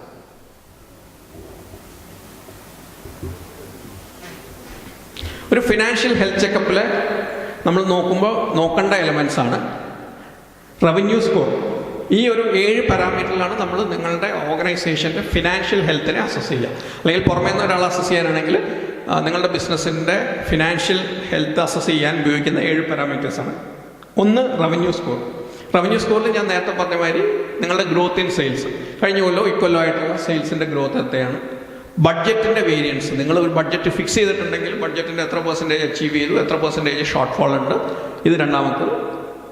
മാർക്കറ്റ് ഷെയർ ഞാൻ നേരത്തെ പറഞ്ഞില്ല, അതായത് മാർക്കറ്റ് ഷെയർ എന്ന് പറയുന്നത് ഇൻഡസ്ട്രി 10% ഗ്രോ ചെയ്തിട്ടുണ്ടെങ്കിൽ നിങ്ങളുടെ യൂണിറ്റ് 3% ഗ്രോ ചെയ്യുന്നുള്ളൂ എന്നുണ്ടെങ്കിൽ that's a cause of concern. Industry grow ചെയ്യുന്ന ലെവലിലെങ്കിലും നമ്മളുടെ യൂണിറ്റ് ഗ്രോ ചെയ്യാൻ നമുക്ക് പറ്റണം. അതല്ല ചില കേസുകളിൽ അത്രയും വന്നതുമില്ല, കാരണം നമ്മുടെ മാർക്കറ്റ് ഷെയർ ഭയങ്കര ഹ്യൂജ് ആണെന്നുണ്ടെങ്കിൽ ചിലപ്പോൾ ആ പേസിൽ നമ്മൾ ഗ്രോ ചെയ്യുന്നുണ്ട്. പക്ഷേ ഒരു സ്മോൾ ആൻഡ് മീഡിയം പ്ലെയർ എന്നുള്ള നിലയ്ക്ക് ഇൻഡസ്ട്രി ഗ്രോ ചെയ്യുന്നതിനേക്കാളും സ്പീഡിൽ ഗ്രോ ചെയ്യാൻ നമുക്ക് പറ്റണം. നമ്പർ ഓഫ് ക്ലയൻറ്റ്സ്, എത്ര ക്ലയൻറ്റ് ഉണ്ടെന്നുള്ളത് വളരെ ഇമ്പോർട്ടൻ്റ് ആണ്. അത് എന്തുകൊണ്ടാണ് ഇമ്പോർട്ടൻ്റ് എന്നുള്ളത് ഞാൻ പറഞ്ഞു. ക്ലയൻറ്റ് കോൺസെൻട്രേഷൻ നമ്മൾ നേരത്തെ ഡിസ്കസ് ചെയ്തു. Cost of new client acquisition, ഇത് പല ഫേംസും കറക്റ്റായിട്ട് വർക്കൗട്ട് ചെയ്യാറില്ല. ഒരു എഡ്യൂക്കേഷണൽ ഇൻസ്റ്റിറ്റ്യൂഷൻ സോഫ്റ്റ്വെയർ പ്രൊവൈഡ് ചെയ്യുന്ന ഒരു ക്ലയൻറ്റ് ഉണ്ടായിരുന്നു. ആൾ സ്പെൻഡ് ചെയ്യുന്ന എമൗണ്ട് എന്ന് പറയുന്നത് ഒരു ക്ലയൻറ്റിനെ അക്വയർ ചെയ്ത് കഴിഞ്ഞാൽ ആൾക്ക് ഒരു കൊല്ലം കൊണ്ട് കിട്ടുന്ന റവന്യൂ ഏതാണ്ട് 20,000 രൂപയായിരുന്നു. അയാളുടെ ഒരു കൊല്ലത്തെ ക്ലയൻറ്റ് അക്വിസിഷൻ കോസ്റ്റ് വർക്കൗട്ട് ചെയ്ത് വന്നപ്പോൾ അതേവരെ ഉണ്ടായിരുന്ന ആളുടെ മെത്തഡോളജി അനുസരിച്ച് ക്ലയൻറ്റ് അക്വിസിഷൻ കോസ്റ്റ് വർക്കൗട്ട് ചെയ്ത് വന്നപ്പോൾ 22,000 ചില്ലാൻ രൂപയാണ് ഒരു ക്ലയൻറ്റിനായിട്ട് സ്പെൻഡ് ചെയ്യുന്നതായിട്ട് കണ്ട ഒരു ക്ലയൻറ്റ് അക്വിസിഷൻ. അപ്പോൾ ആ ഒരു ബിസിനസ് മോഡലിൻ്റെ ഒരു പോരായ്മയാണ് അതുണ്ടായിരുന്നത്. അതായത് ഒരു ക്ലയൻറ്റിനെ അക്വയർ ചെയ്യാനായിട്ട് 22,000 രൂപ മുടക്കി അയാളുടെ കയ്യിൽ നിന്ന് ഒരു കൊല്ലം കൊണ്ട് കിട്ടുന്ന റവന്യൂ 20,000 രൂപയാവുകയും ചെയ്യുമ്പോൾ നാച്ചുറലി സ്റ്റാർട്ടപ്പ് ഫേസിലുള്ള ഒരാൾക്ക് ഒരുപാട് ക്യാപിറ്റൽ ബേൺ ചെയ്യാനുണ്ടെങ്കിൽ കുഴപ്പമില്ല. പക്ഷെ അങ്ങനെ ഇല്ലാത്ത ഒരാൾക്ക് he will have to look at other models.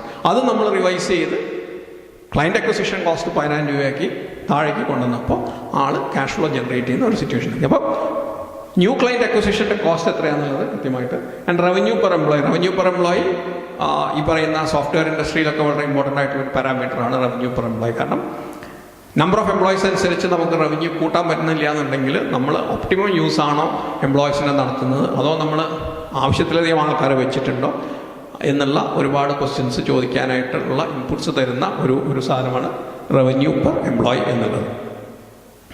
Expense സ്കോറിൽ cost of goods sold to sales, especially നിങ്ങളൊരു മാനുഫാക്ചറിങ് കൺസേൺ ആണെന്നുണ്ടെങ്കിൽ വളരെ ഇമ്പോർട്ടൻ്റ് ആയിട്ടുള്ള ഒരു റേഷ്യോ ആണ് cost of goods sold to sales. ഇതിനകത്ത് ഏതെങ്കിലും ഒരു എലമെൻറ്റിൽ 1-2% വേരിയേഷൻ ഉണ്ടായാൽ ഈ റേഷ്യോ എങ്ങനെ എഫക്റ്റ് ആവും?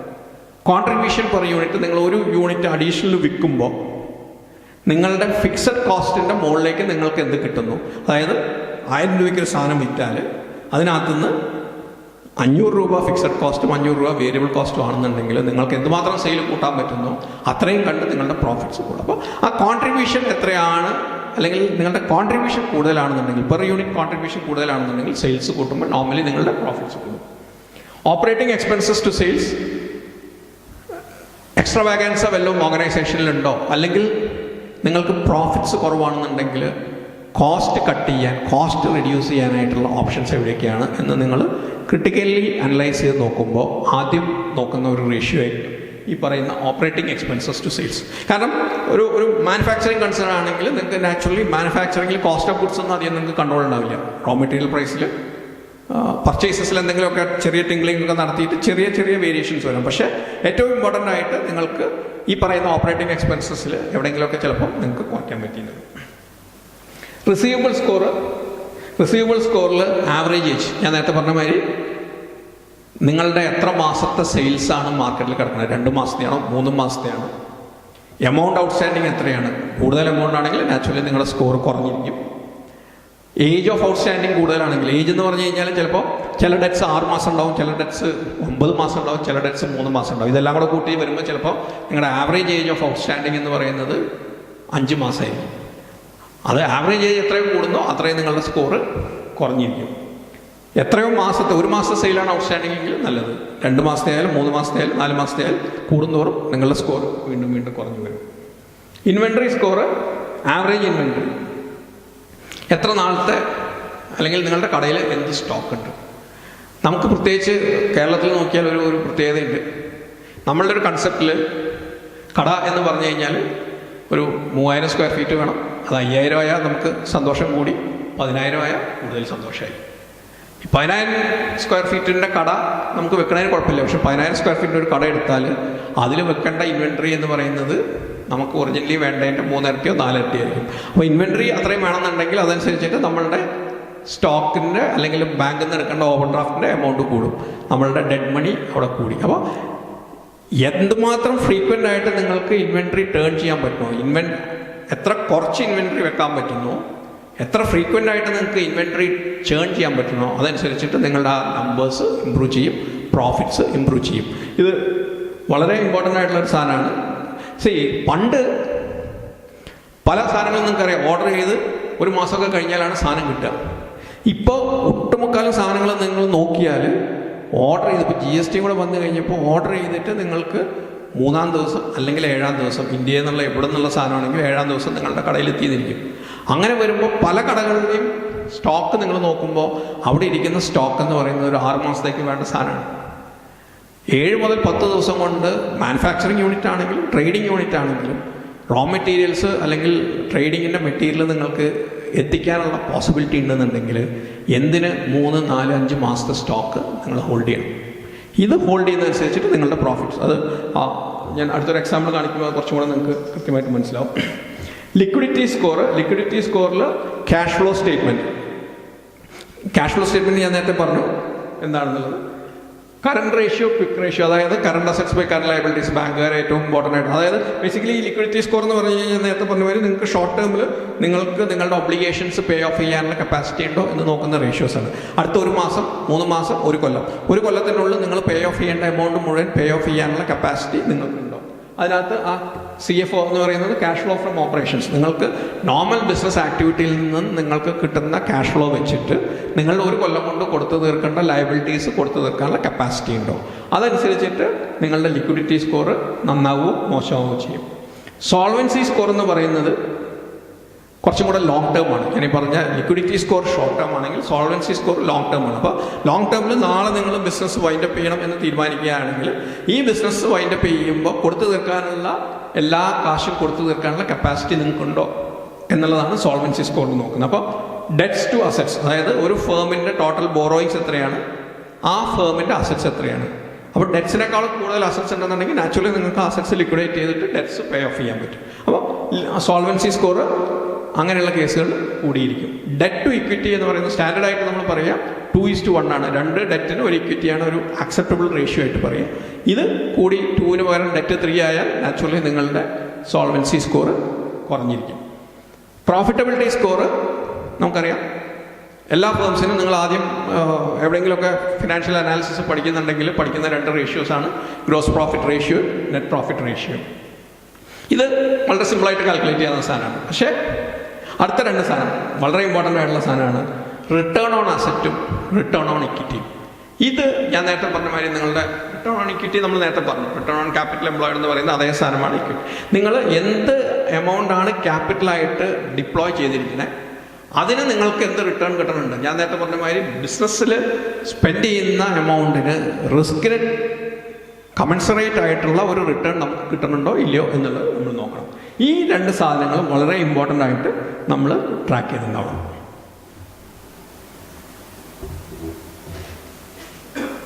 ഞാൻ നേരത്തെ പറഞ്ഞ മാതിരി സ്റ്റോക്ക് ടേൺ ഓവറിൻ്റെ ഇമ്പോർട്ടൻസ് ആണ്. രണ്ട് സെനാരിയോ ആണ് ഞാൻ ഇട്ടിരിക്കുന്നത്. Scenario 1 and 2. പർച്ചേസ് പ്രൈസ് 800 രൂപയുള്ള സാധനം 25% മാർക്കപ്പ് ചെയ്ത് 1000 രൂപയ്ക്ക് സെല്ല് ചെയ്യുന്ന ഒരു സിറ്റുവേഷനാണ്. ആനുവൽ ഓപ്പറേറ്റിംഗ് കോസ്റ്റ് 20 രൂപ പെർ മന്ത് വെച്ചിട്ട് 240 രൂപ. അങ്ങനെ 2 സെനാരിയോയിലും നമ്മൾ ഇവിടെ വരെ നോക്കുമ്പോൾ ആദ്യത്തെ കേസിൽ സ്റ്റോക്ക് ടേൺ ഓവർ 1, രണ്ടാമത്തെ കേസിൽ സ്റ്റോക്ക് ടേൺ ഓവർ 2 ആണ്. അപ്പം ഫസ്റ്റ് സിറ്റുവേഷനിൽ സ്റ്റോക്ക് ടേൺ ഓവർ 1 ആയതുകൊണ്ട് തന്നെ നമ്മുടെ ആനുവൽ സെയിൽസ് 1000 രൂപയാണ്. 1000 രൂപയിൽ നമുക്ക് 25% മാർക്കപ്പ് വെച്ചിട്ട് 800ന് മുകളിൽ 200 രൂപ ഗ്രോസ് പ്രോഫിറ്റ് ഉണ്ട്.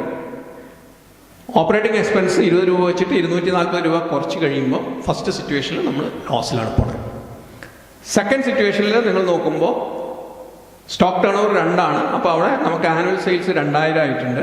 2000 ഗ്രോസ് പ്രോഫിറ്റ് 400. 400ൽ നിന്ന് ഓപ്പറേറ്റിംഗ് എക്സ്പെൻസ് 240 കഴിഞ്ഞിട്ട് നമ്മൾക്ക് 160 രൂപ പ്രോഫിറ്റ് ഉണ്ട്. ഈ സിറ്റുവേഷനാണ് ഞാൻ നേരത്തെ പറഞ്ഞത്. നമ്മൾ ഒന്നെങ്കിൽ നമുക്ക് സ്റ്റോക്ക് ടേൺ ഓവർ ഇമ്പ്രൂവ് ചെയ്യാൻ പറ്റണം. ടേൺ ഓവർ കൂട്ടി കൂടുതൽ സാധനങ്ങൾ സ്റ്റോക്ക് ചെയ്യുന്നതുകൊണ്ട് കൂടുതൽ ടേൺ ഓവർ ഇമ്പ്രൂവ് ചെയ്യാൻ പറ്റണം. അത് പറ്റുന്നില്ല എന്നുണ്ടെങ്കിൽ നമ്മൾ ഒരുപാട് സാധനങ്ങൾ സ്റ്റോക്ക് ചെയ്യുന്ന ഒഴിവാക്കിയിട്ട് വർക്കിംഗ് ക്യാപിറ്റൽ റിക്വയർമെൻറ്റും കുറച്ച് ഓപ്പറേറ്റിംഗ് എക്സ്പെൻസും കുറച്ച് പ്രോഫിറ്റബിളായിട്ട് നിലനിൽക്കാൻ നോക്കണം.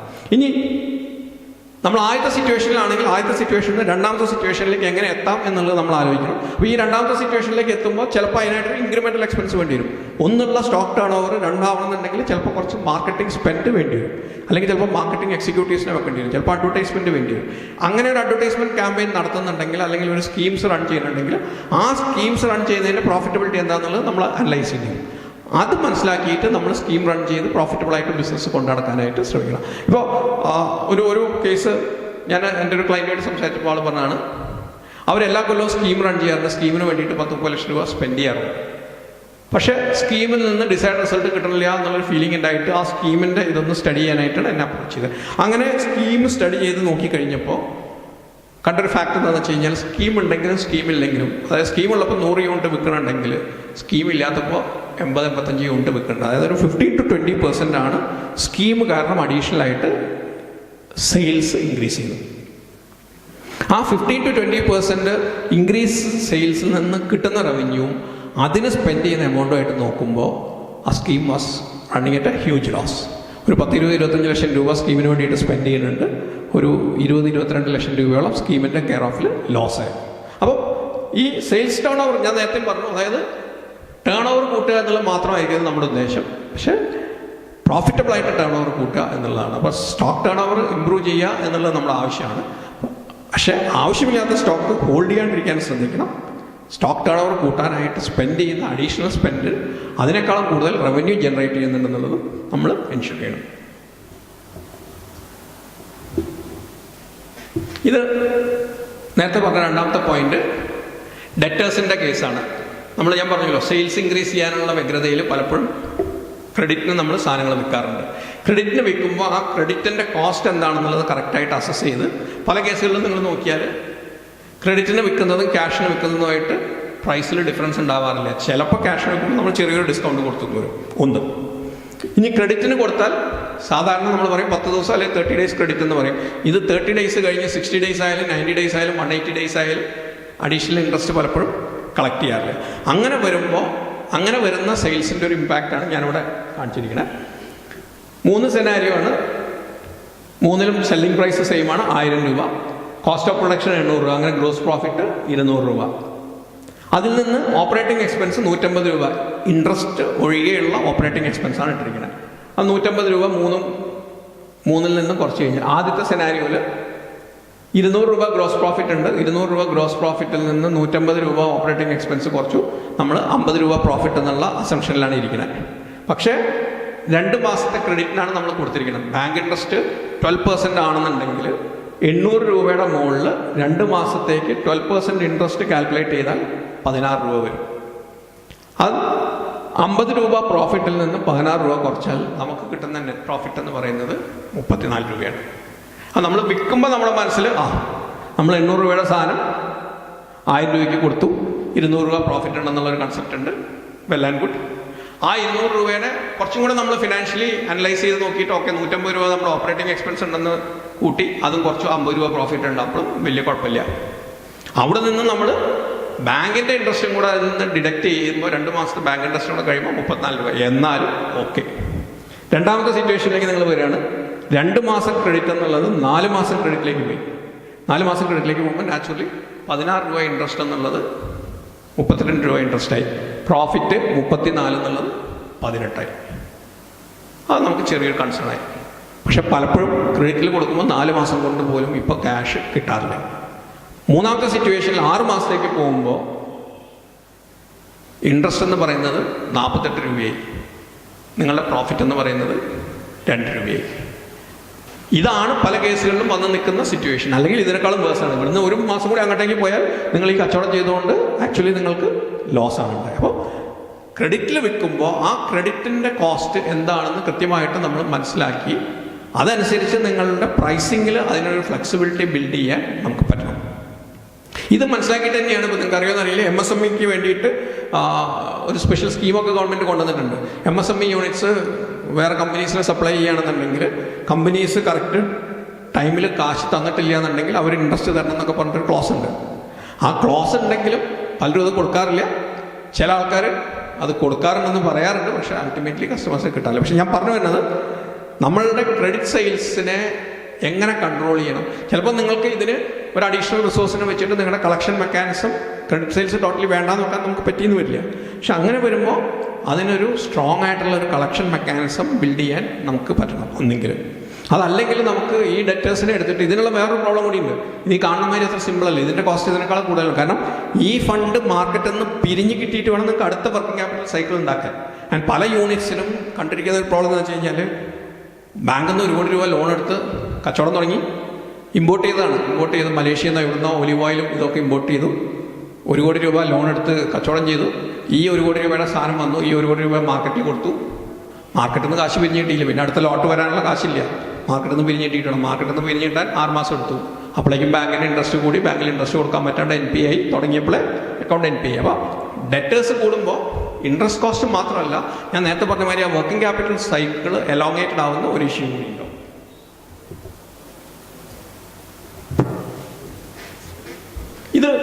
ക്യാഷ് ഫ്ലോൻ്റെ ഇമ്പോർട്ടൻസ് ആണ്. ആൻഡ് പല ബിസിനസ്സുകൾക്കും ഏറ്റവും ഇമ്പോർട്ടൻ്റ് ആയിട്ടുള്ള ഒരു സാധനമാണിത്. ഇത് വളരെ വളരെ സിമ്പിളായിട്ട് ഉള്ളൊരു എക്സാമ്പിളായിട്ടാണ് ഞാൻ ഇട്ടിരിക്കുന്നത്.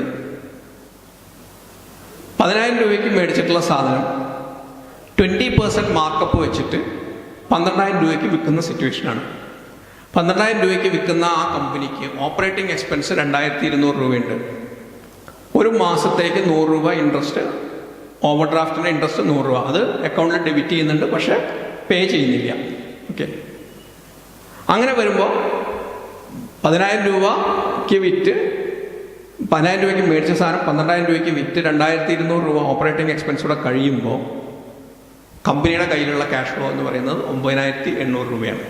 ആ 9,800 രൂപയ്ക്കാണ് അടുത്ത മാസം ഒരു സാധനം മേടിക്കുന്നത്. ഇവിടെ നോക്കിയാൽ ഈ 9,800 മേടിച്ചിട്ട് അതിന് 20% മാർക്കപ്പ് ഇട്ടിട്ട് വിൽക്കുമ്പോൾ 11,760 ഓപ്പറേറ്റിംഗ് എക്സ്പെൻസ് കഴിച്ച് 9,560. മൂന്നാമത്തെ മാസമായപ്പോഴേക്ക് 9,272 രൂപയും 3 മാസത്തെ പലിശ 300 രൂപയും വന്നു. ഈ 300 രൂപ വരുമ്പോൾ എന്തുണ്ടാവും? ബാങ്കുമായിട്ട് ഡീൽ ചെയ്യുന്നവർക്കറിയാം 3 മാസത്തെ ഇൻട്രസ്റ്റ് അടച്ചിട്ടില്ലെങ്കിൽ അക്കൗണ്ട് NPA ആവും. 3-ാം മാസം, 1-ാമത്തെയും 2-ാമത്തെയും മാസം ബാങ്ക് അത്രയും ഫോളോ അപ്പ് ചെയ്തില്ലെങ്കിൽ 3-ാമത്തെ മാസം ആകുമ്പോൾ ബാങ്ക് കാര്യമായിട്ട് ഫോളോ അപ്പ് ചെയ്തിട്ട് കാശടക്കാൻ പറ്റും. അപ്പോൾ നമ്മൾ എവിടെന്നെങ്കിലും കടം മേടിച്ചിട്ടാണെങ്കിൽ നമ്മൾ കാശ് ബാങ്കിൽ കൊണ്ടടയ്ക്കും. 300 രൂപ ഇൻട്രസ്റ്റ് ബാങ്കിൽ കൊണ്ടടയ്ക്കും. ഈ സൈക്കിൾ ഇങ്ങനെ ഒരു കൊല്ലം പോകുമ്പോൾ ഇത് 9,700 ഇങ്ങനെ 12 മാസമാണ് ഞാൻ കാണിക്കുക. 12 മാസം കഴിയുമ്പോഴേക്ക് എന്താണ്ടാകുന്നത് വെച്ച് കഴിഞ്ഞാൽ 2,084 രൂപയായി നമ്മളുടെ കയ്യിൽ സാധനം മേടിക്കാനുള്ള കാശ്. ആ ഒരു കൊല്ലം കൊണ്ട് 10,000 രൂപ കയ്യിലുണ്ടായിരുന്നത് 2,084 രൂപയായാൽ നിങ്ങൾ ആലോചിച്ചറിയാം, അടുത്തൊരു 3 മാസം കൊണ്ട് പിന്നെ നമുക്ക് സാധനം മേടിക്കാൻ കയ്യിൽ കാശില്ലാത്ത സിറ്റുവേഷനിലെത്തും.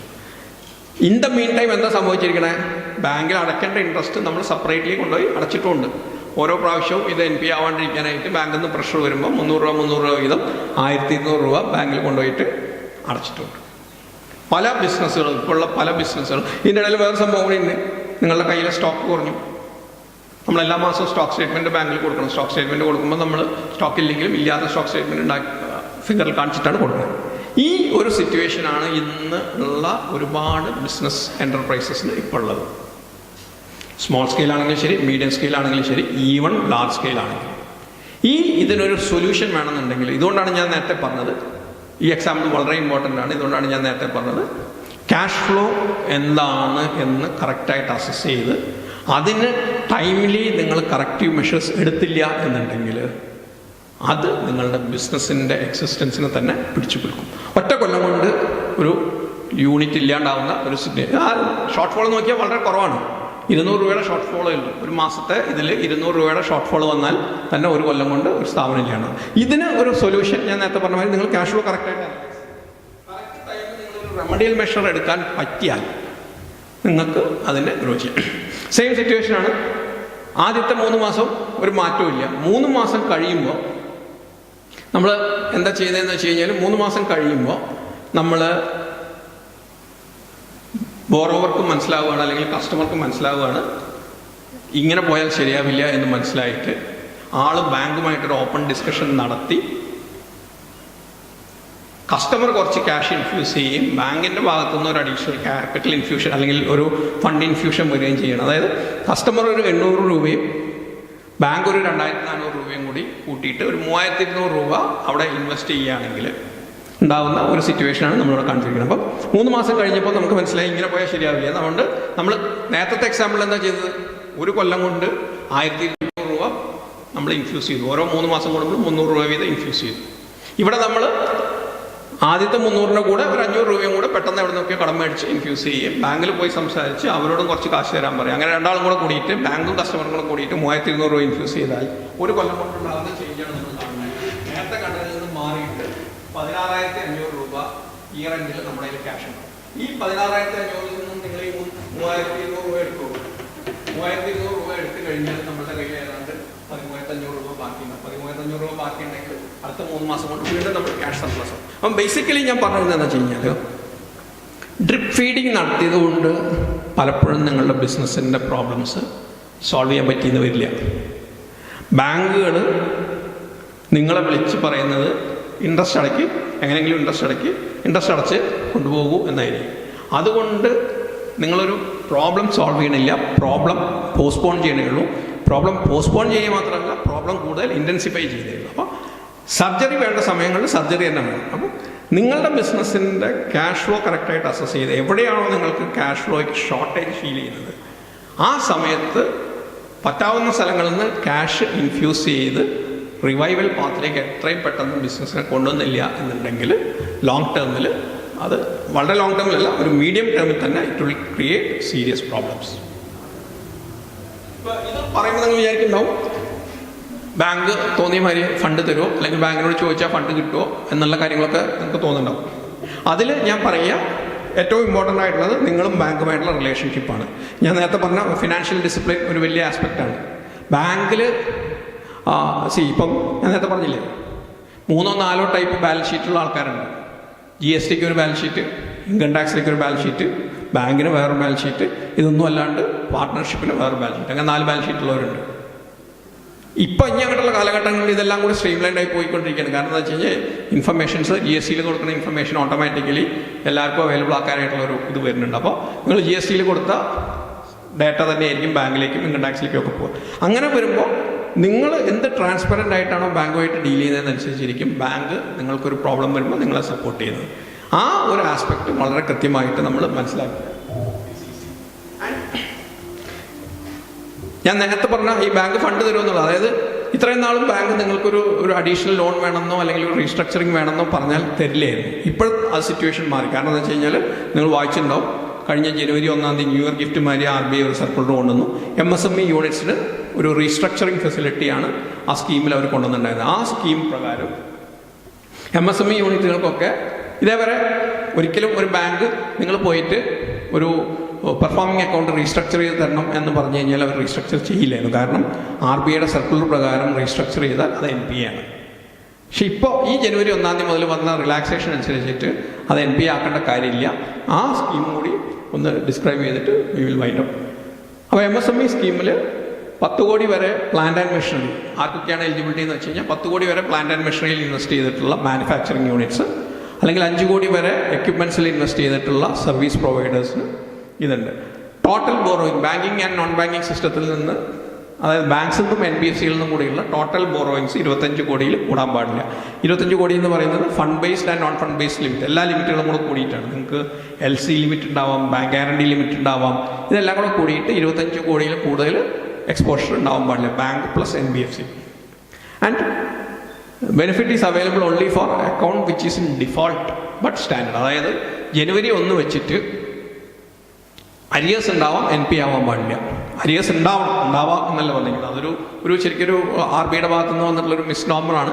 കാരണം പല ആൾക്കാരും എവിടുന്നെങ്കിലുമൊക്കെ കടം മേടിച്ചിട്ടാണെങ്കിലും അവരുടെ സിബിൽ സ്കോർ കുറയാണ്ടിരിക്കാനായിട്ട് ഒക്കെ അക്കൗണ്ട് റെഗുലറായിട്ട് നിർത്താറുണ്ട്. അക്കൗണ്ട് റെഗുലറായിട്ട് നിർത്തുന്നു എന്നതിൻ്റെ അർത്ഥം അവരുടെ ക്യാഷ് ഫ്ലോ കംഫർട്ടബിൾ ആണെന്നല്ല. പക്ഷേ എന്തുകൊണ്ടോ RBI കൊണ്ടുവന്നിരിക്കുന്ന സർക്കുലർ പ്രകാരം ഡിഫോൾട്ട് ഉണ്ടാവുകയും NPA ആവാത്തതുമായ MSME യൂണിറ്റ്സിനാണ് ഈ ബെനിഫിറ്റ് അവൈലബിൾ ആണെന്ന് പറഞ്ഞിരിക്കുന്നത്.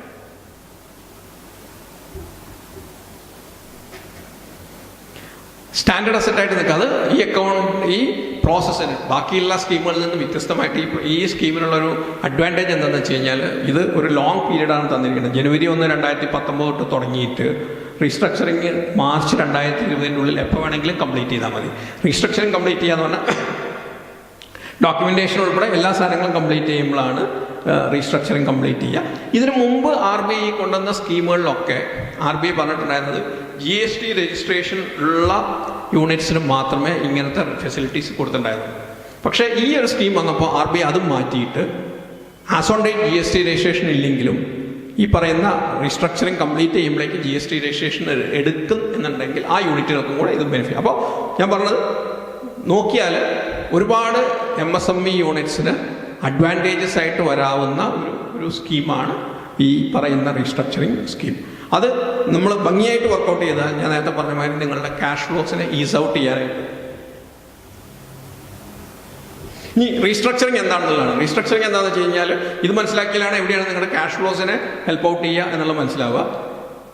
റീസ്ട്രക്ചറിങ് എന്ന് പറയുന്നത് ബാങ്കുകൾ നിങ്ങൾക്ക് തരുന്ന ഒരു ഫെസിലിറ്റിയാണ്. വിച്ച് മീൻസ് ഒന്ന്, നിങ്ങൾക്ക് വേണമെങ്കിൽ ഒരു റീപേയ്മെൻറ്റ് ഹോളിഡേ തരാം. നിങ്ങൾക്കൊരു ഷോർട്ട് പീരീഡിൽ ക്യാഷ് ഫ്ലോ ഇല്ല, അല്ലെങ്കിൽ വിചാരിക്കുന്ന മാതിരി ക്യാഷ് ഫ്ലോ ഇല്ല, അല്ലെങ്കിൽ വേറെ ഏതെങ്കിലും ഫിക്സഡ് കമ്മിറ്റ്മെൻറ്റ്സ് ഉണ്ട്, ഒരു 3 മാസത്തേക്ക് ബാങ്കിൻ്റെ ഇൻട്രസ്റ്റ് അല്ലെങ്കിൽ ബാങ്കിൻ്റെ ഇൻസ്റ്റാൾമെൻറ്റ് അടയ്ക്കാൻ പറ്റുന്നില്ല, അപ്പോൾ നിങ്ങൾക്കൊരു റീപേയ്മെൻറ്റ് ഹോളിഡേ ചോദിക്കാം.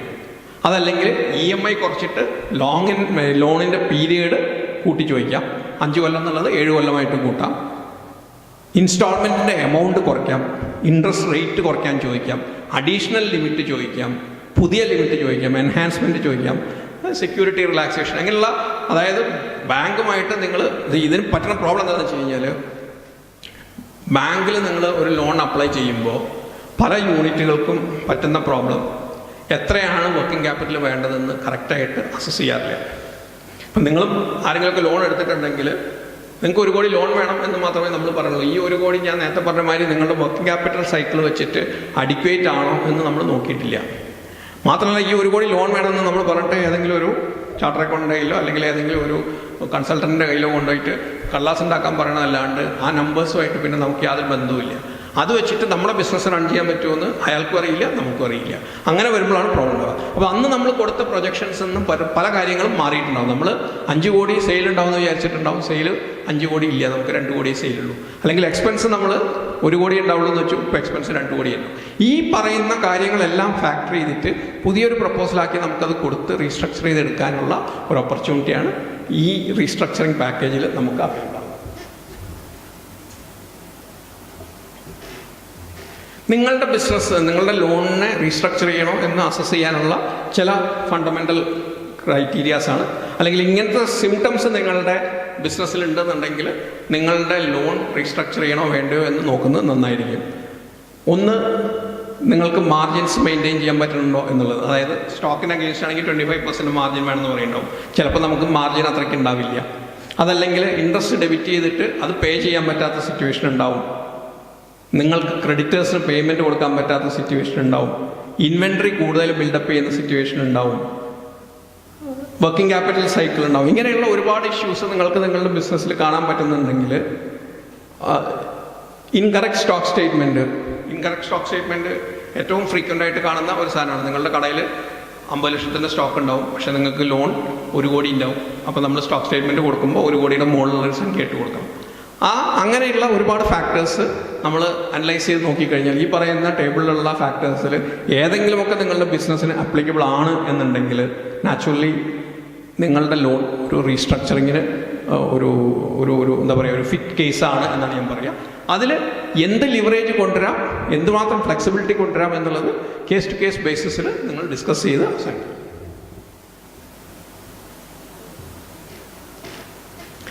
ഞാൻ നേരത്തെ പറഞ്ഞ മാതിരി നോർമൽ കേസിൽ ഒരു റീസ്ട്രക്ചറിങ് ഒരു ബാങ്കും പെർമിറ്റ് ചെയ്യില്ല. കാരണം റീസ്ട്രക്ചർ ചെയ്യുന്ന ഡേറ്റ് മുതൽ ആ അക്കൗണ്ട് 1 കൊല്ലത്തേക്ക് NPA ആയിട്ട് treat ചെയ്യണമെന്നായിരുന്നു RBIയുടെ initial circular.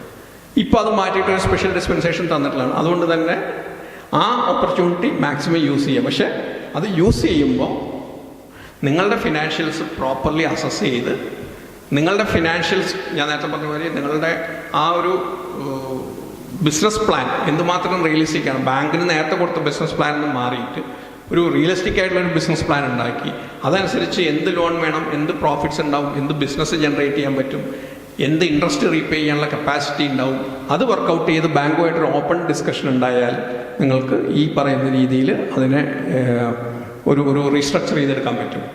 And restructure ചെയ്ത് കഴിഞ്ഞാൽ ഞാൻ നേരത്തെ പറഞ്ഞു, സാധാരണ നമ്മൾ ബാങ്കിൽ കാണുന്ന ഒരു സിറ്റുവേഷനാണ് 1 കോടിയിൽ നിന്ന് 2 കോടിയായിട്ട് ലോൺ എൻഹാൻസ് ചെയ്താൽ ഇമ്മീഡിയറ്റ്ലി അതിനോട് ചേർന്നിട്ട് നമ്മൾ ബിസിനസ് പർപ്പസിനാണ് ലോൺ കൊടുക്കുന്നതെങ്കിലും ഒരുപാട് ഫണ്ട്സ് ബിസിനസ്സിനല്ലാണ്ട് ഡൈവേർട്ട് ചെയ്ത് പോകാറുണ്ട്. അങ്ങനത്തെ സിറ്റുവേഷൻസ് ഇല്ലാണ്ട് ക്യാപിറ്റൽ കൺസർവ് ചെയ്യാൻ നമ്മൾ ഇപ്പോൾ റീസ്ട്രക്ചർ ചെയ്യുമ്പോൾ ചിലപ്പോൾ അഡീഷണൽ ലിമിറ്റ് കിട്ടിയാൽ അത് പ്യുവർലി ബിസിനസ്സിന് യൂസ് ചെയ്യാനും ക്യാപിറ്റൽ കൺസർവ് ചെയ്യാൻ, ഞാൻ നേരത്തെ പറഞ്ഞ മാതിരി 1 രൂപ സ്പെൻഡ് ചെയ്യുന്നുണ്ടെങ്കിൽ ആ 1 രൂപയിലും കൂടുതൽ ബിസിനസ്സിന് റിട്ടേൺ ആയിട്ട് കിട്ടുന്നുണ്ടെന്ന് എൻഷുർ ചെയ്യാനും നമ്മൾ ഇതാക്കണം.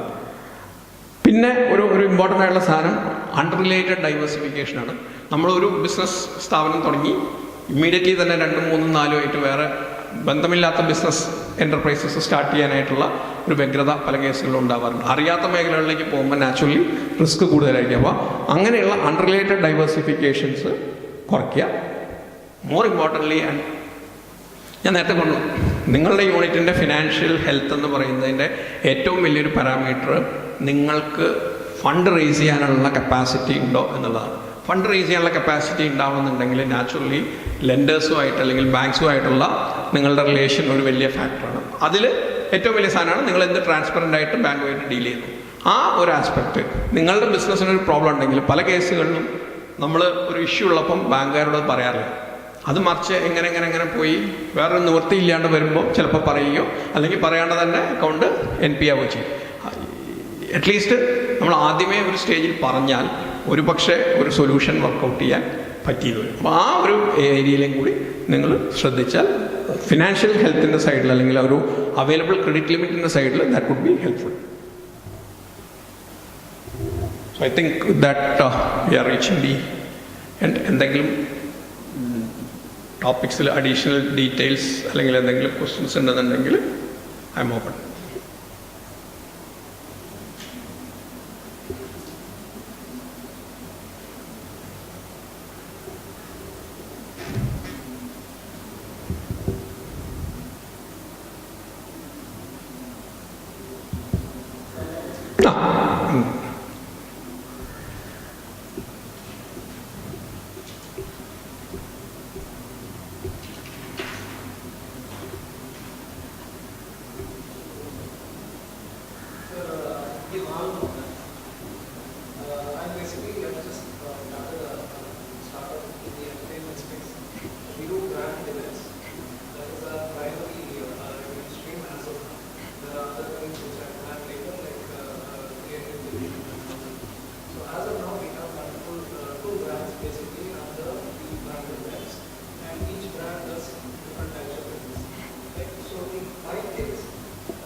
What would be more critical for you is bifurcating your cost into fixed and variable. So what I would suggest to you is you should have a very lean organizational structure, and mostly that's the way people in your space operate. As and when you plan some event, you coordinate with another 10-15 people and they do each activity. So your core team would be as lean as possible. Your office would be as small as possible. So your fixed cost should be the bare minimum. All other things you can add on peck and call.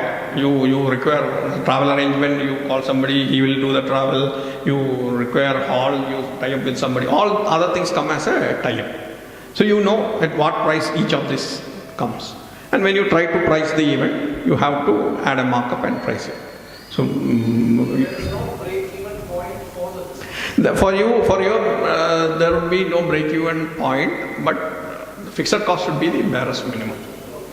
So what I would say is, if you have to look at the break-even, if you have 3 people which are deployed and an office space, 3 people's salaries, assume 60,000 rupees per month. Your rent is 10,000 rupees per month, 70,000. That 70,000 revenue you should generate. That is the break-even point. That's the fixed cost you are having. So any event you do, you should be generating that. That would be your break-even point. This is the working capital given, right? This is the initial capital given, and we will do some events as we will do some events. If there is a cash flow for that, but say if we want to scale, and is it advisable to take a loan against your existing capital as collateral? No, whatever capital you have, use that as collateral to take a much bigger. No, what is the capital you have actually? Say about 5 years. No, but that's invested into business, right? Not fully. That is used as a metal. No, so what I'm saying is, say, that capital doesn't come to you as a collateral because it gets absorbed in your business. So for you to raise loan, there will be 2 two things. One, if the event is generating some cash flows, we can say this would be the cash flows against which you are raising the loan. But practically that doesn't work. Practically that doesn't work. Banks, even as of now, of course, there are the mudra schemes, etc., where you don't have to give any collateral. But you might have recently heard the RBI governor himself raising the alarm bell against the mudra loans, saying that the default percentages are high, and banks are not big fans of mudra loans. So it's still a collateral-based lending which happens. If you have created some fixed assets, that can help you in raising the loans. So that's the way possible. There are, if you look at NBFCs, etc., there are NBFCs which finance against either used existing machinery, existing vehicles, etc., to grant you loans against collateral of that. So, what I was asking was, say, from the finance, somebody is not being used. Yeah. Can I use that tree as collateral for taking the loan of 3 lakhs? No, that doesn't help you. Why? Because that tree, if you are using, what are you actually doing? You are either placing it as a deposit with the bank and then taking a loan against that deposit. Right? So for a deposit you get 6% interest. For the loan which you take, bank will charge at least 2% extra. So it becomes 8% interest. 1. 2, you get a income of 6% on your term deposit. That has to be offered as income. Here you have to pay income tax. So that has to be tax has to be paid on that. Here you get an expense. But ultimately, if you look at it, there's a 2% differential which is being charged extra. So, but that 3 lakhs, because it is like a safety rules, maybe if the event is successful and we generate 6 lakhs, then only the interest is being paid to the bank, and therefore we are not that's why I think it doesn't make sense. No, from a pure financial perspective, it doesn't make sense, because hopefully, as you said, if it makes profits, you assume a situation where you are investing 3 lakhs, out of the money capital you have, you get 6 lakhs, so you have a surplus of 3 lakhs. Other situation is you invest 3 and event fails, the amount, anyway you have to repay the back, so that doesn't alter your position, it doesn't change. But still there is a comfort when you have a 3 lakh with you and a separate loan. That's a psychological impact. If you still want that psychological impact, I would advise you to have an overdraft facility against that deposit. Don't take it as a one-time loan. Banks will give you an overdraft against deposits. It's you keep this 3 lakhs as a deposit with the bank, and bank will give you an overdraft facility. So you can, it's just like an operating salesman account or a conduct. Whenever you have money, you can repay. Whenever you want money, you can draw. So the interest will not be a fixed component. Tomorrow you take a loan of 3 lakh and you start selling tickets, you get 2 lakh rupees. You pay 2 lakh. So interest need to be paid only on the 1 lakh. Like that way you will be able to better manage your finance. The question is, client acquisition cost in my case. For one event we will be advertising so much, or maybe the advertising revenue may be bigger for the next year. Or for the event, for the customers come and we make sure that they are added to the client base. But for the next one, the ad spend may be more, or the ad spend may not be the same returns. So the client acquisition cost keeps varying for every event that we do.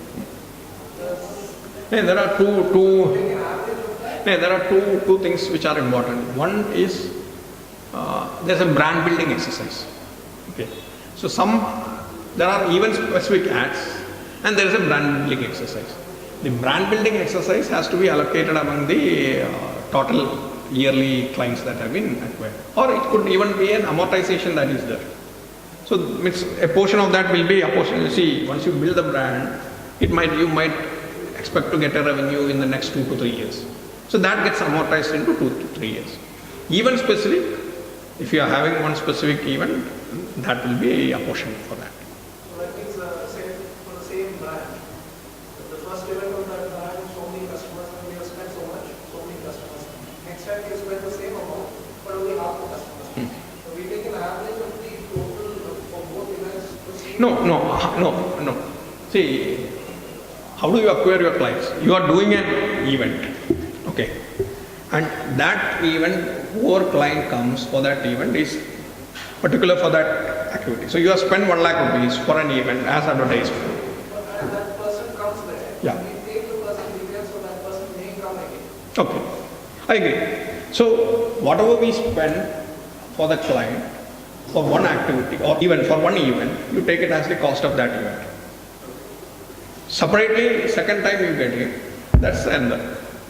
So that's a separate. That's a separate activity. There is a repetition of the same client. That's why I said you look at the new client acquisition cost. If there's a repetitive client that is coming to you, every time a client comes, you have a database, you have spent 1 lakh rupees for the first event, you get 100 clients. So that is the client acquisition, 1 lakh by 100, that is the client acquisition cost. Next time you spend 2 lakh rupees, you get 150 clients, 50 would be the existing clients, 100 would be the new client. So 2 lakh by 100, that is the new client acquisition cost. New client acquisition. Net client acquisition cost would be what? Net client acquisition cost, if you look over a period, your spend divided by unique clients. Unique clients, not the repetitive clients. And last question, if when, for example, a new business unit is to be, like I said, a new division, new revenue stream is being planned, how do you raise funds for that without affecting the healthy There are two elements to it, and very good that you raise this point. And this is one reason why a whole lot of units fail. What they do is, and that's why I mentioned about the financial discipline. What many units do is they knowingly or unknowingly divert funds from the existing business to some other business, and which in turn affects both the business and both the units fail. So that's a strict no. What you have to do is, if you have a new revenue stream which you are planning, prepare a business plan. What would be the revenue streams? Talk to the bankers, get a fresh line of credit or sanction for that. Otherwise, what can happen is, both the businesses could fail over a period of time. So it's very critical.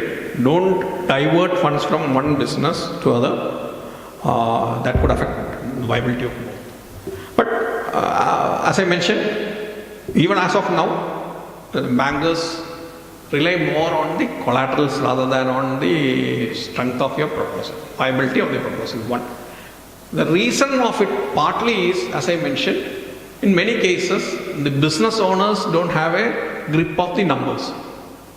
I have seen, as a banker, I have seen a lot of proposals come to me. When proposals come, the business owner comes with a chartered accountant or a financial advisor. I ask any question, it's not the business owner who answers, it's the chartered accountant who answers, which means he is not conversant with the numbers. So that gives a lot of discomfort to the banker. In case you are able to present your figures very credibly, it should definitely help. But still, I would say there is a lot of emphasis on collateral.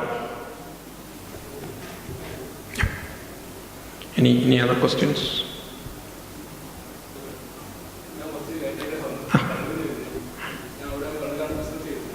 ഇരിക്കി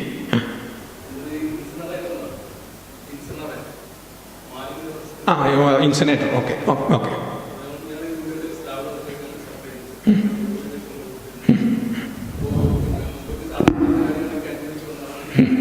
ഇത് മിക്കവാറും എല്ലാ ബിസിനസ്സുകാരും അനുഭവിച്ചിട്ടുള്ളതായിരിക്കും. ഞാനതാണ് ബോണിയോട് പറഞ്ഞത്, വരുന്നവർക്ക് ഇത് ബെനിഫിഷ്യലായിരിക്കും ഞാൻ ബോണിയോട്.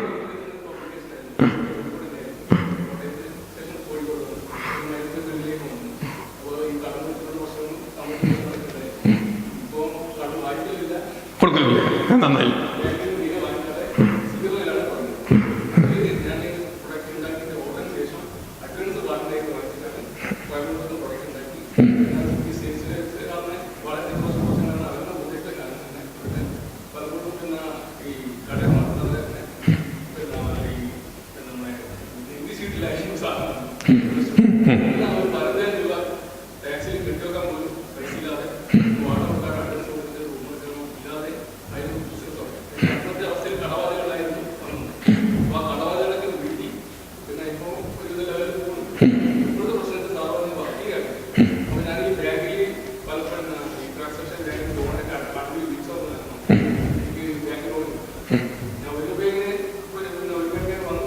Civil score എത്ര?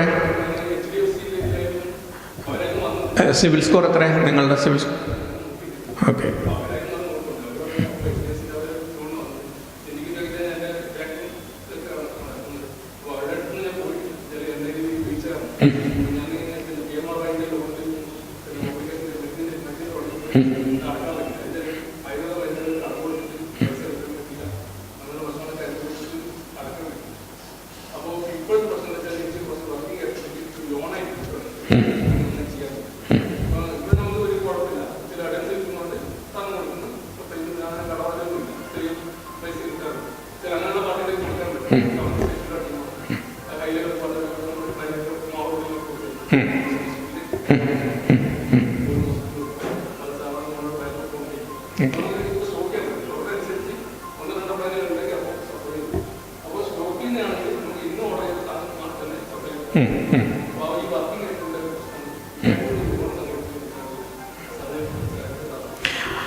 രണ്ട് കാര്യങ്ങളായിരിക്കും ഇമ്പോർട്ടൻ്റ് ആയിട്ടുണ്ടോ? ഇതിപ്പോൾ സ്ഥാപനം സോൾ പ്രൊപ്പറേറ്റർഷിപ്പാണോ?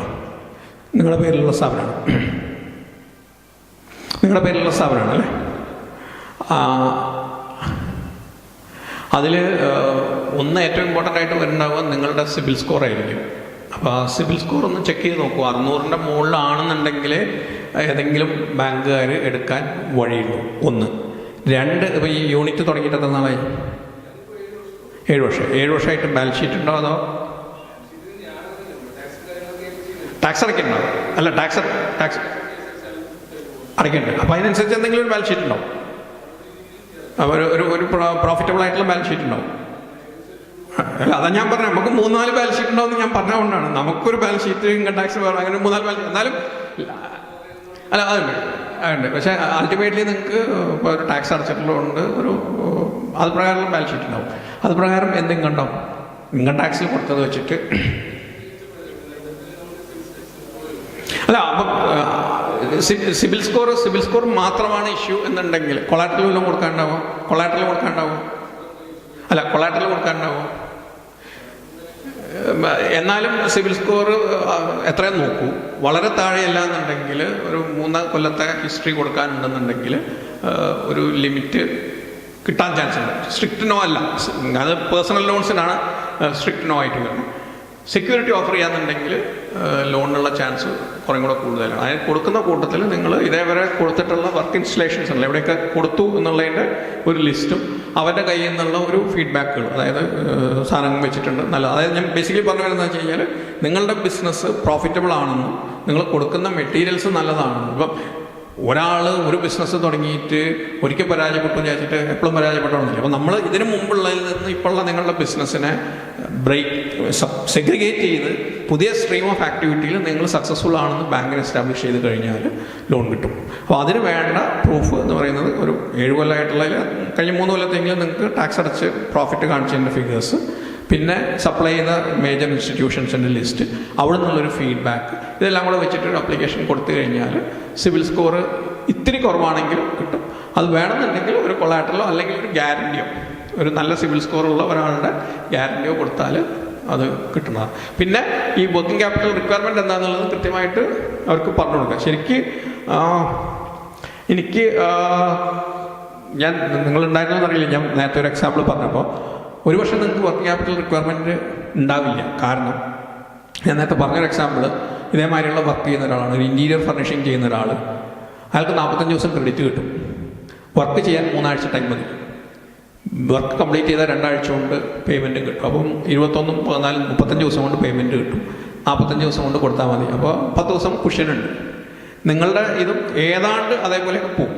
നിങ്ങൾക്ക് സാധനം ഉണ്ടാക്കി സപ്ലൈ ചെയ്ത് പേയ്മെൻറ്റ് കിട്ടി തന്ന ആൾക്ക് തിരിച്ചു കൊടുത്താലും മതിയാവും.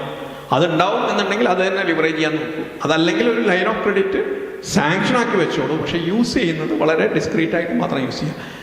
ഞാൻ പറ്റാവുന്നത് ഞാൻ എന്നെ സമീപിക്കുന്ന എല്ലാവരോടും പറയാം, ബാങ്ക് ലോൺ ഇല്ലാണ്ടോ അല്ലെങ്കിൽ മിനിമൈസ് ചെയ്തിട്ടോ ട്രേഡിങ് നടത്താനാണ് ഞാൻ അഡ്വൈസ് ചെയ്യുക. കാരണം ഞാൻ പറഞ്ഞില്ല, അതായത് നിങ്ങൾ ആ വർക്കിംഗ് ക്യാപിറ്റൽ സൈക്കിൾ അസസ് ചെയ്ത് കഴിഞ്ഞാൽ ഏറ്റവും കുറച്ച് ലോൺ എടുത്ത് കച്ചവടം ചെയ്യാൻ നമുക്ക് പറ്റും. അവിടെയാണ് നമ്മുടെ എഫിഷ്യൻസിയും പ്രോഫിറ്റ്സും വരിക. പക്ഷെ ഇതൊന്ന് ട്രൈ ചെയ്ത് നോക്കൂ. എന്നിട്ട് എന്തെങ്കിലും ഹെൽപ്പ് ആണെങ്കിലും പറഞ്ഞാൽ നോക്കാം.